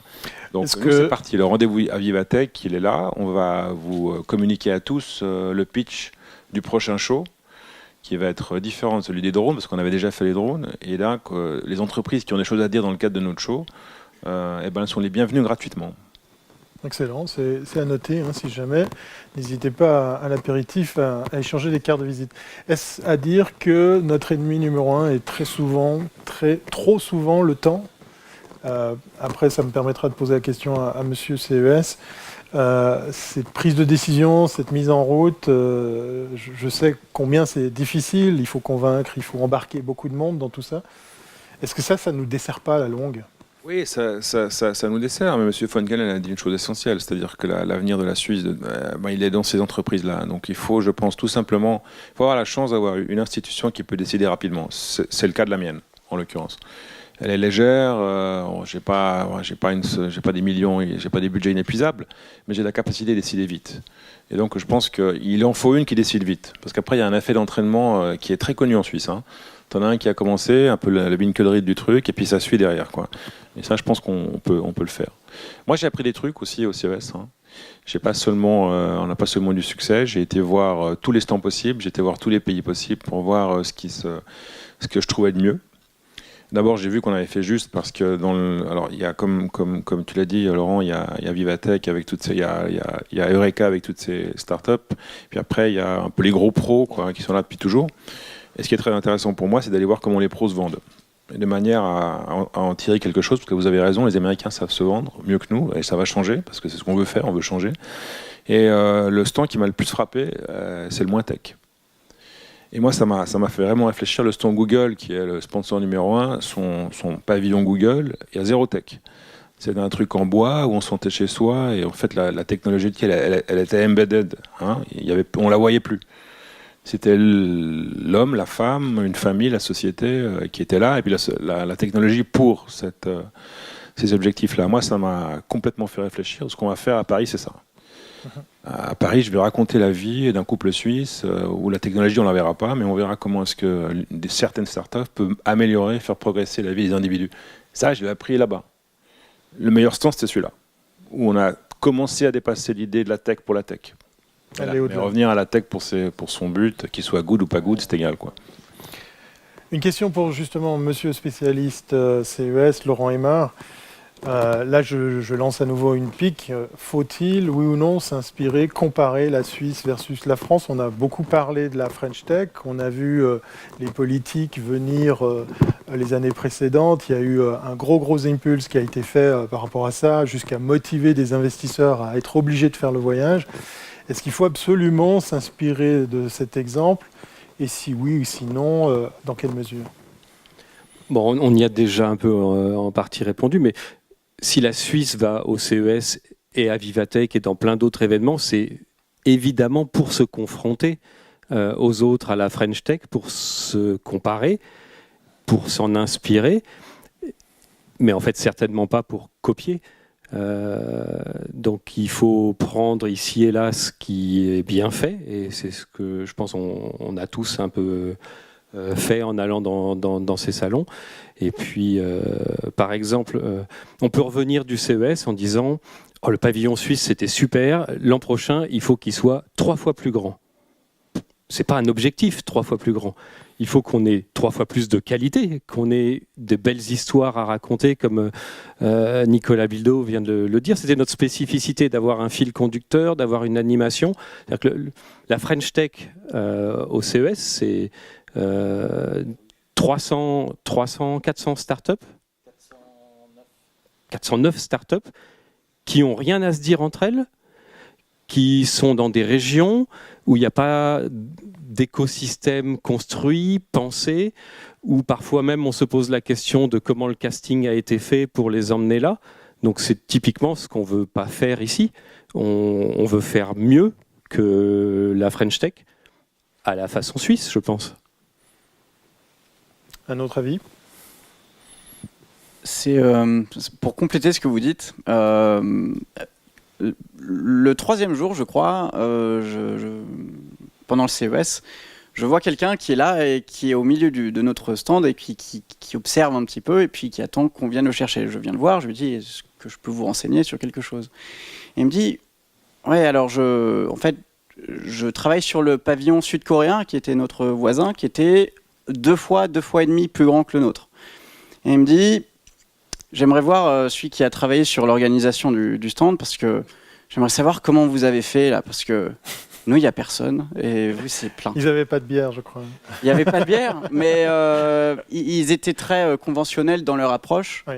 Et ils venaient pour s'inspirer, pour avoir une meilleure idée pour l'année prochaine, pour créer peut-être une dynamique, quelque chose qui finalement, la dynamique interne au pavillon suisse crée une dynamique qui aimante un peu tout ce qu'il y a autour aussi. Et voilà, je trouvais que c'était intéressant dans le sens où ça ne sert pas forcément à grand-chose de chercher plus grand, mais mieux, parce que c'est ça qui fait venir les gens. Un autre fait notable qu'on peut mentionner, c'est que c'était la première fois que les startups américaines étaient représentées par leur État, puisqu'effectivement, ils sont chez eux, ils sont dans leur pays. Et fort de constater que cette fois-ci, pour la première fois, il y avait carrément un stand de l'État américain présent à l'Eureka Park pour les startups américaines. C'était assez amusant. Oui, Bruno. Oui, alors justement, sur cette question-là, c'est vrai que c'est la première fois qu'on voyait un stand qui faisait la promotion des États-Unis. Parce qu'il y a quelque chose de très particulier à comprendre dans l'Eureka Park, c'est que justement, la French Tech est plus visible, malgré qu'il soit moins que les Américains. Les autres années. Cette année, ça a changé. Et en fait, rendre visible le label ou l'identité d'un pays à travers ses startups, c'est ça justement qu'il faut que la Suisse porte. Mais les États-Unis, quand on les voit, on voit des stands, il n'y a pas une question de drapeau ou d'identité qui les rattache au pays. Ça, c'est surtout cet aspect-là qui leur manquait.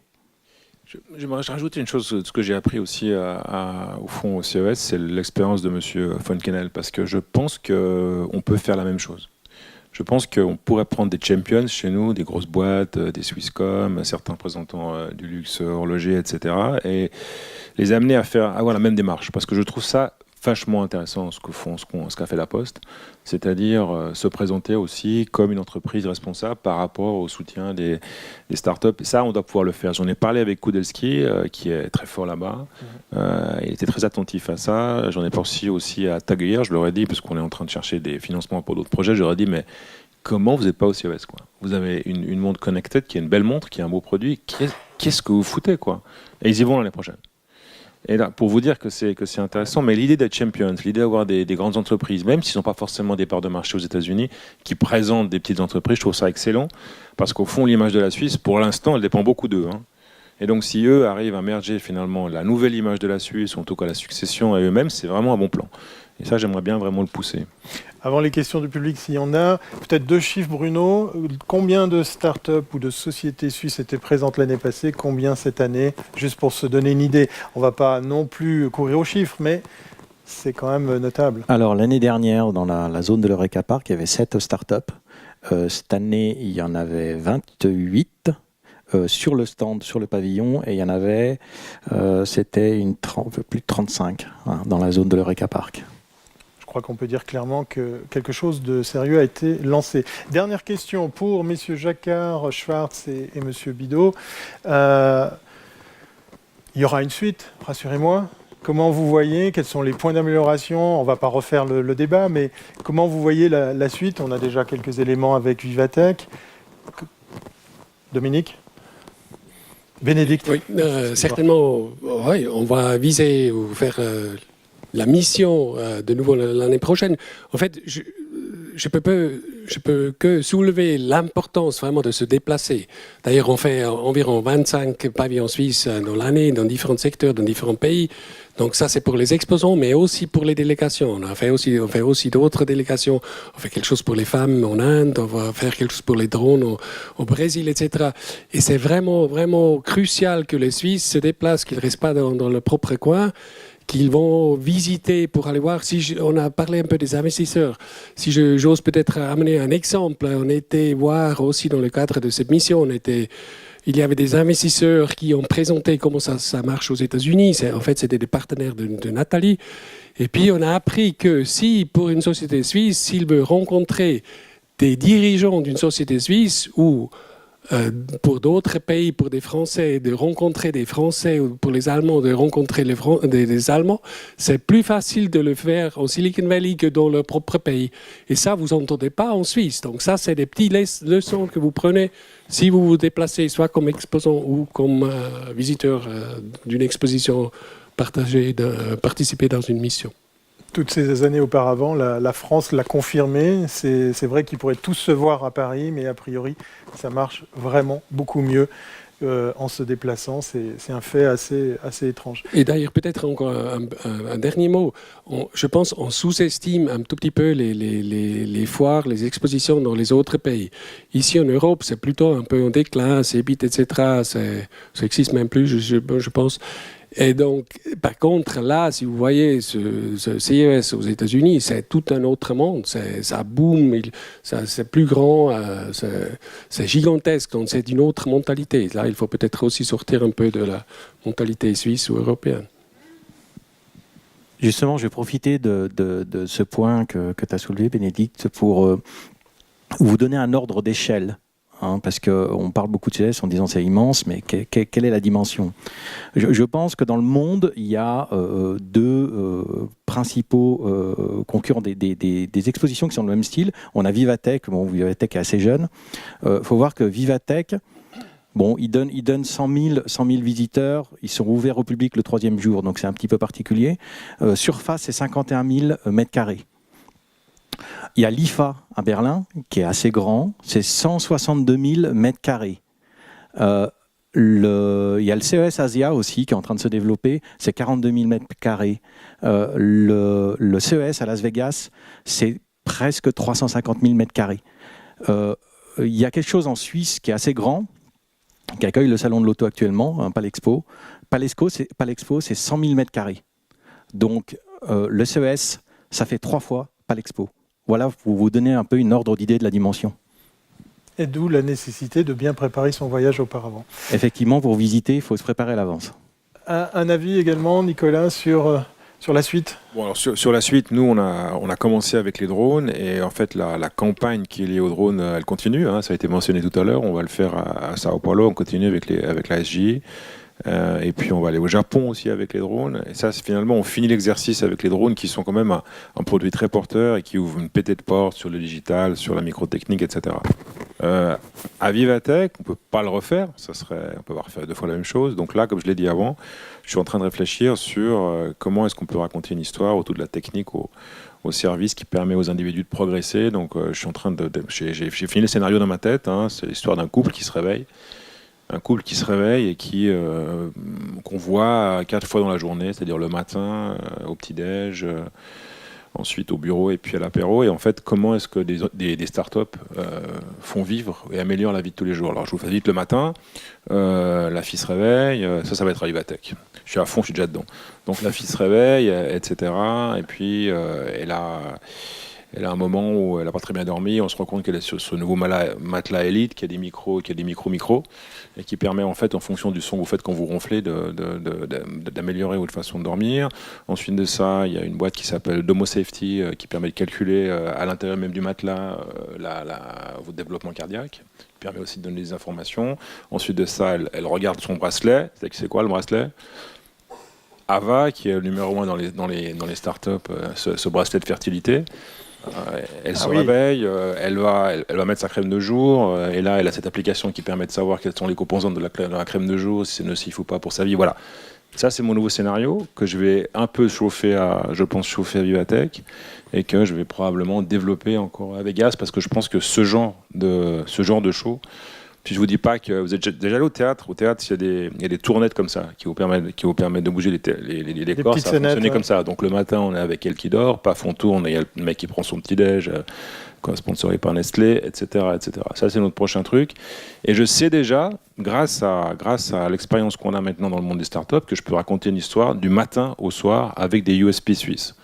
Et ça, je sais déjà que si j'y arrive bien, si les acteurs sont bons, si je modère bien, ça va être quelque chose qui va entraîner des secteurs un peu plus larges qu'on l'a fait jusqu'à présent avec les drones, parce que je peux raconter une histoire qui va très loin comme ça, vous le savez tous comme moi. Je vous ai pas parlé des cours de yoga au milieu, mais il y a aussi un truc. Merci beaucoup. Sylvain, peut-être également un point de vue, des indices pour la suite. Sur la suite, pour moi, c'est relativement clair. On a parlé de quoi ce soir? On a parlé de comment est-ce qu'on fait le marketing d'un pays à l'international. Alors, il y a différents niveaux. On a vu le niveau présence suisse, on a vu l'effet sur l'image, on a vu l'effet sur la com, sur ce roadshow, sur cette grande communication, sur ce que c'est un petit peu que la Suisse globalement. Ça permet très certainement, et c'est fondamental, d'être sur le radar. D'être sur le radar des grandes organisations, des grands comptes, des grands players, etc. Montrer, voilà, en Suisse, il se passe quelque chose.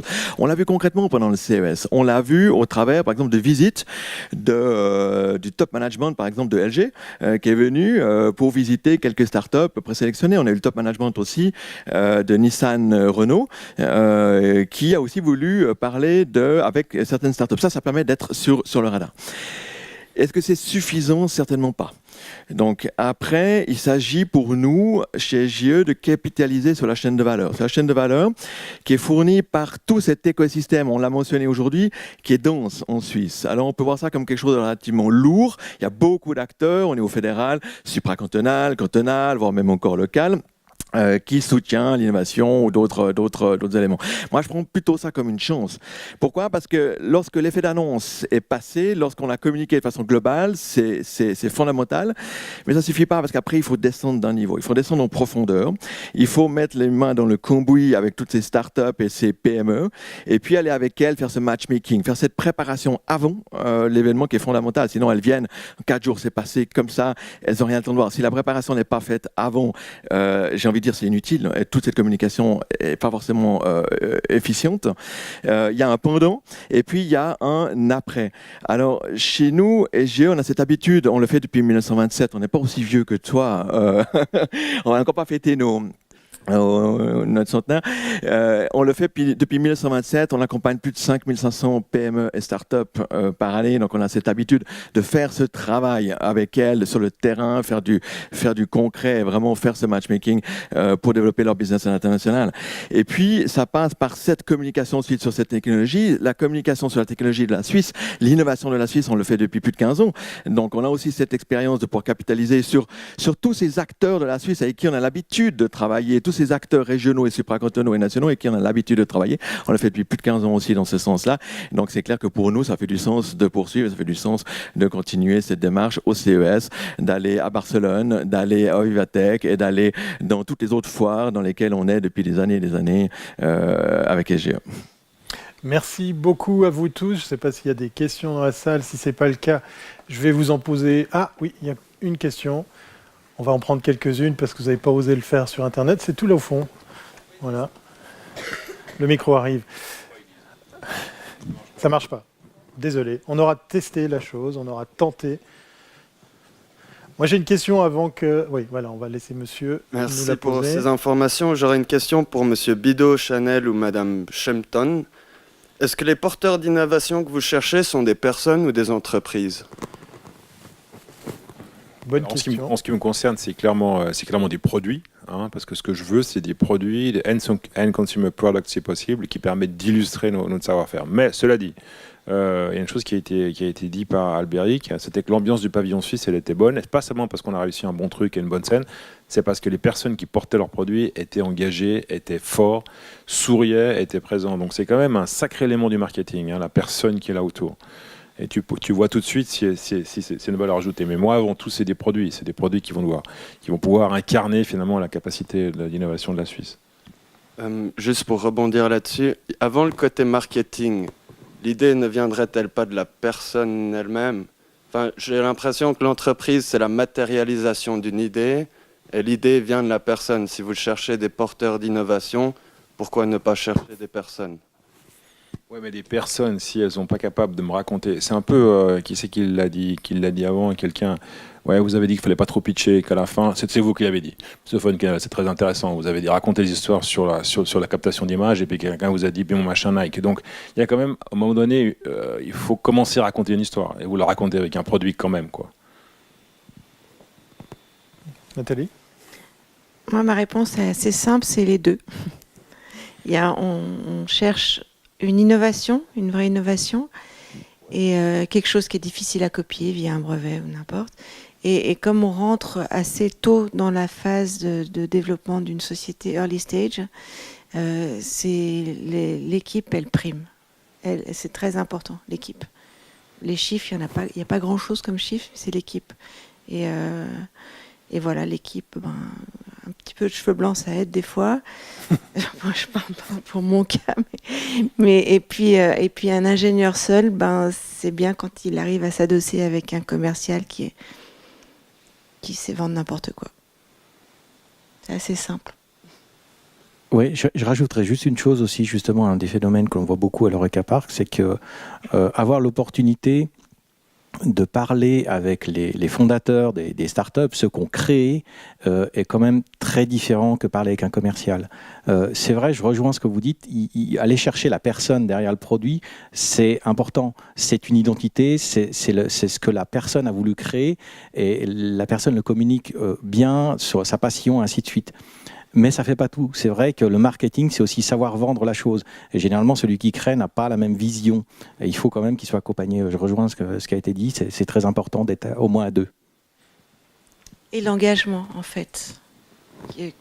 L'engagement, enfin, c'est toujours le cas, quoi. Le fondateur, il met ses billes avant de demander des investisseurs de rentrer dedans. Une autre question? Oui, Alain?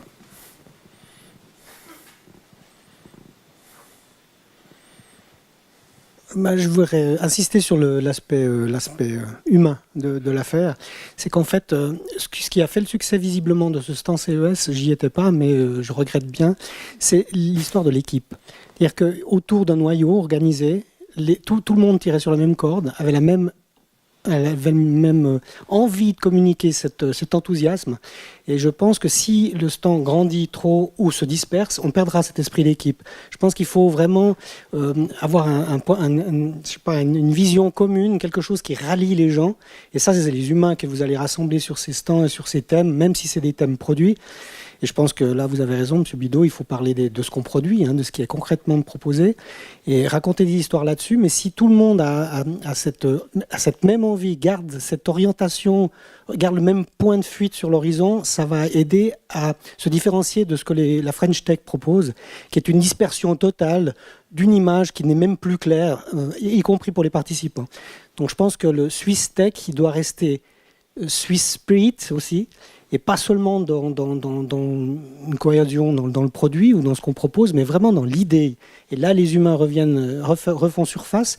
Et je ne suis pas tellement d'accord qu'on se transforme en Américain qui se pitch mal, enfin pour nous, mais qu'on reste avec nos speeches à nous, quoi. Et que c'est ça qu'on doit vendre, on doit vendre notre différence. Et le speech à l'américaine, il ne m'intéresse pas trop, puisque je suis suisse. Mais je pense qu'on peut faire passer l'idée d'un bon speech qui ne soit pas américanisé, qui nous appartienne totalement, parce qu'on va garder cette Swiss spirit. Ça me donne envie de vous poser une question, puisqu'on n'a pas pu le faire en ligne. Levez la main celles et ceux qui, grâce à nos invités ce soir, vous ont donné envie d'aller voir cette grande messe qu'est le CES. Allez, vous avez le droit de ne pas être timide. Oui, voilà, ok. Merci. Une dernière question peut-être? Oui, monsieur ici au premier rang. Ah, ça sera l'avant-dernière, et monsieur ici au premier rang pour la toute dernière question. C'était... Non, il n'y a personne là-bas? Alors ça sera ici. Ici, monsieur ici.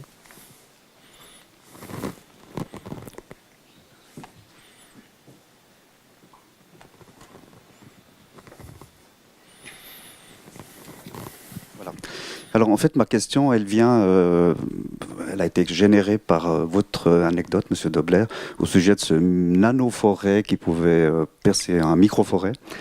Et puis, j'ai un peu l'impression qu'en Suisse, il y a beaucoup d'entreprises qui innovent, qui ont des idées absolument géniales, mais qu'on ne connaît pas. Et puis, je pense que ce type d'entreprise que vous avez décrite, même si, enfin, on va considérer que l'anecdote est vraie, en fait, on ne les retrouvera jamais au CES. Alors, ma question, elle vient maintenant, c'est que savoir, est-ce qu'on a une idée de qui innove en Suisse? Est-ce que ce sont les PME, les startups, les multinationales qui innovent? Et puis... deuxièmement, ce type d'entreprise en fait, qui innove et qui amène une certaine renommée à d'autres compagnies, l'exemple de Mercedes par exemple, en fait, comment est-ce qu'on pourrait faire pour les mettre à jour, pour plus que ce soit des innovateurs souterrains, si on parlait comme ça? Sylvain, une réponse? Innovateur souterrain, je trouve que c'est assez intéressant comme image, parce que nous, je vous ai dit avant, 5500 PME soutenues concrètement sur les marchés par année. Donc on envoie de la technologie, on envoie des secteurs d'activité et on envoie de la start-up à la PME avec des idées bien différentes les unes des autres. Le lien qu'il y a entre tout ça, vous avez raison, une grande différence entre les start-up et les PME. Les start-up, comme disait Nicolas, sont très demandeuses de soutien, de visibilité. Les PME sont beaucoup plus discrètes. Pour des raisons structurelles, j'en ai peut-être moins besoin parce qu'elles sont plus au début justement de leur parcours économique. Donc du coup, nous on est là se poser la question, ok, on doit le faire savoir, mais on doit le faire savoir aux bonnes personnes. C'est ce que je mentionnais avant. Notre but, c'est vraiment de donner de la visibilité à un potentiel acheteur ou un potentiel valorisateur, si je peux m'exprimer comme ça, de la technologie développée dans la PME. Ça ne sera jamais devant les caméras, ça ne sera jamais dans la presse, ça ne sera jamais, etc. Mais pour l'entreprise, pour la PME, elle s'en moque. Elle, ce qu'elle veut, comme on est dans du niche market en Suisse principalement, comme on a de très haute valeur ajoutée, on a souvent relativement peu de clients, on fait du B2B principalement, et puis là, on veut vraiment aller vers les bonnes personnes. C'est ce qu'on fait, c'est de les amener vers les bonnes personnes. Donc finalement, c'est ça notre valorisation finalement derrière, mais qui sera jamais devant les projecteurs. Ça se passera en amont. Les startups, c'est quand même très différent parce qu'elles ont besoin de visibilité, besoin pour du financement, besoin pour se lancer, pour vraiment pouvoir survivre et développer leur business. On est dans deux mondes qui sont vraiment, pour nous, d'après notre expérience, vraiment très différents. Stéphane Dobler, un autre avis, peut-être? Je vais peut-être compléter la réponse. C'est pas du tout contradictoire, et puis je voulais juste rendre à M. Bocky que son anecdote, c'était pas la mienne, mais pas de problème. Je voulais juste apporter un point qui me semble important, c'est que l'innovation n'est pas forcément technologique. Elle peut être sur tout, elle peut être sur le niveau marketing, au niveau comment on attaque un marché. L'innovation, c'est vraiment apporter une nouveauté sur le marché. Et puis, je voulais juste répondre à votre question. Si quelqu'un a la moindre idée comment on peut faire du B2C avec des tubes extrêmement fins, je suis preneur de nouvelles idées. Apportez-moi ça, je suis preneur. Peut-être juste pour compléter, je pense que votre question, c'était comment est-ce qu'on peut donner envie à ces gens-là de sortir du souterrain. Je pense que ça passe déjà par des événements comme celui-ci. Pour leur donner envie, de leur montrer ce qui a été fait là-bas, et c'est ça fait écho à ce que je disais un petit peu plus tôt. Des fois, c'est nécessaire d'aller là-bas pour donner de la visibilité aussi ici, et puis de donner envie de raconter des belles histoires. Alors, on a parlé beaucoup d'histoires, mais aussi de success stories. Peut-être que dans quelques mois, on apprend que l'une des entreprises présentes sur le stand a fait une monstre levée de fonds. Je pense que c'est quelque chose aussi qu'il faudra communiquer pour te simplement donner envie, et puis expliquer que c'est peut-être venu de cette initiative initialement et de la présence de cette entreprise sur ce pavillon. Nathalie, le mot de la fin? Oh bah, quel honneur. Juste pour répondre, mais d'où viennent toutes ces innovations, etc. Il y a beaucoup d'acteurs, il y a peu d'investisseurs, en fait, c'est le problème qu'on disait, et c'est dommage pour la Suisse, parce qu'il y a un tel trésor, en fait, en Suisse, mais il y a certaines, en fait, il y a des incubateurs, il y a des communautés d'investisseurs, il y a des VC qui sont totalement privés, en fait, comme nous, mais il y en a très peu, en fait, assez peu. Il y a des grosses sociétés qui cherchent, il y a les labos des écoles, il y a de l'innovation à plein de niveaux, en fait. Mais il y a des grandes sociétés qui investissent dans l'innovation depuis longtemps déjà, et qui font en dehors pour leurs fonds propres, et puis et qui ont élargi leur base d'investissement. Swisscom, c'est un bon exemple, par exemple.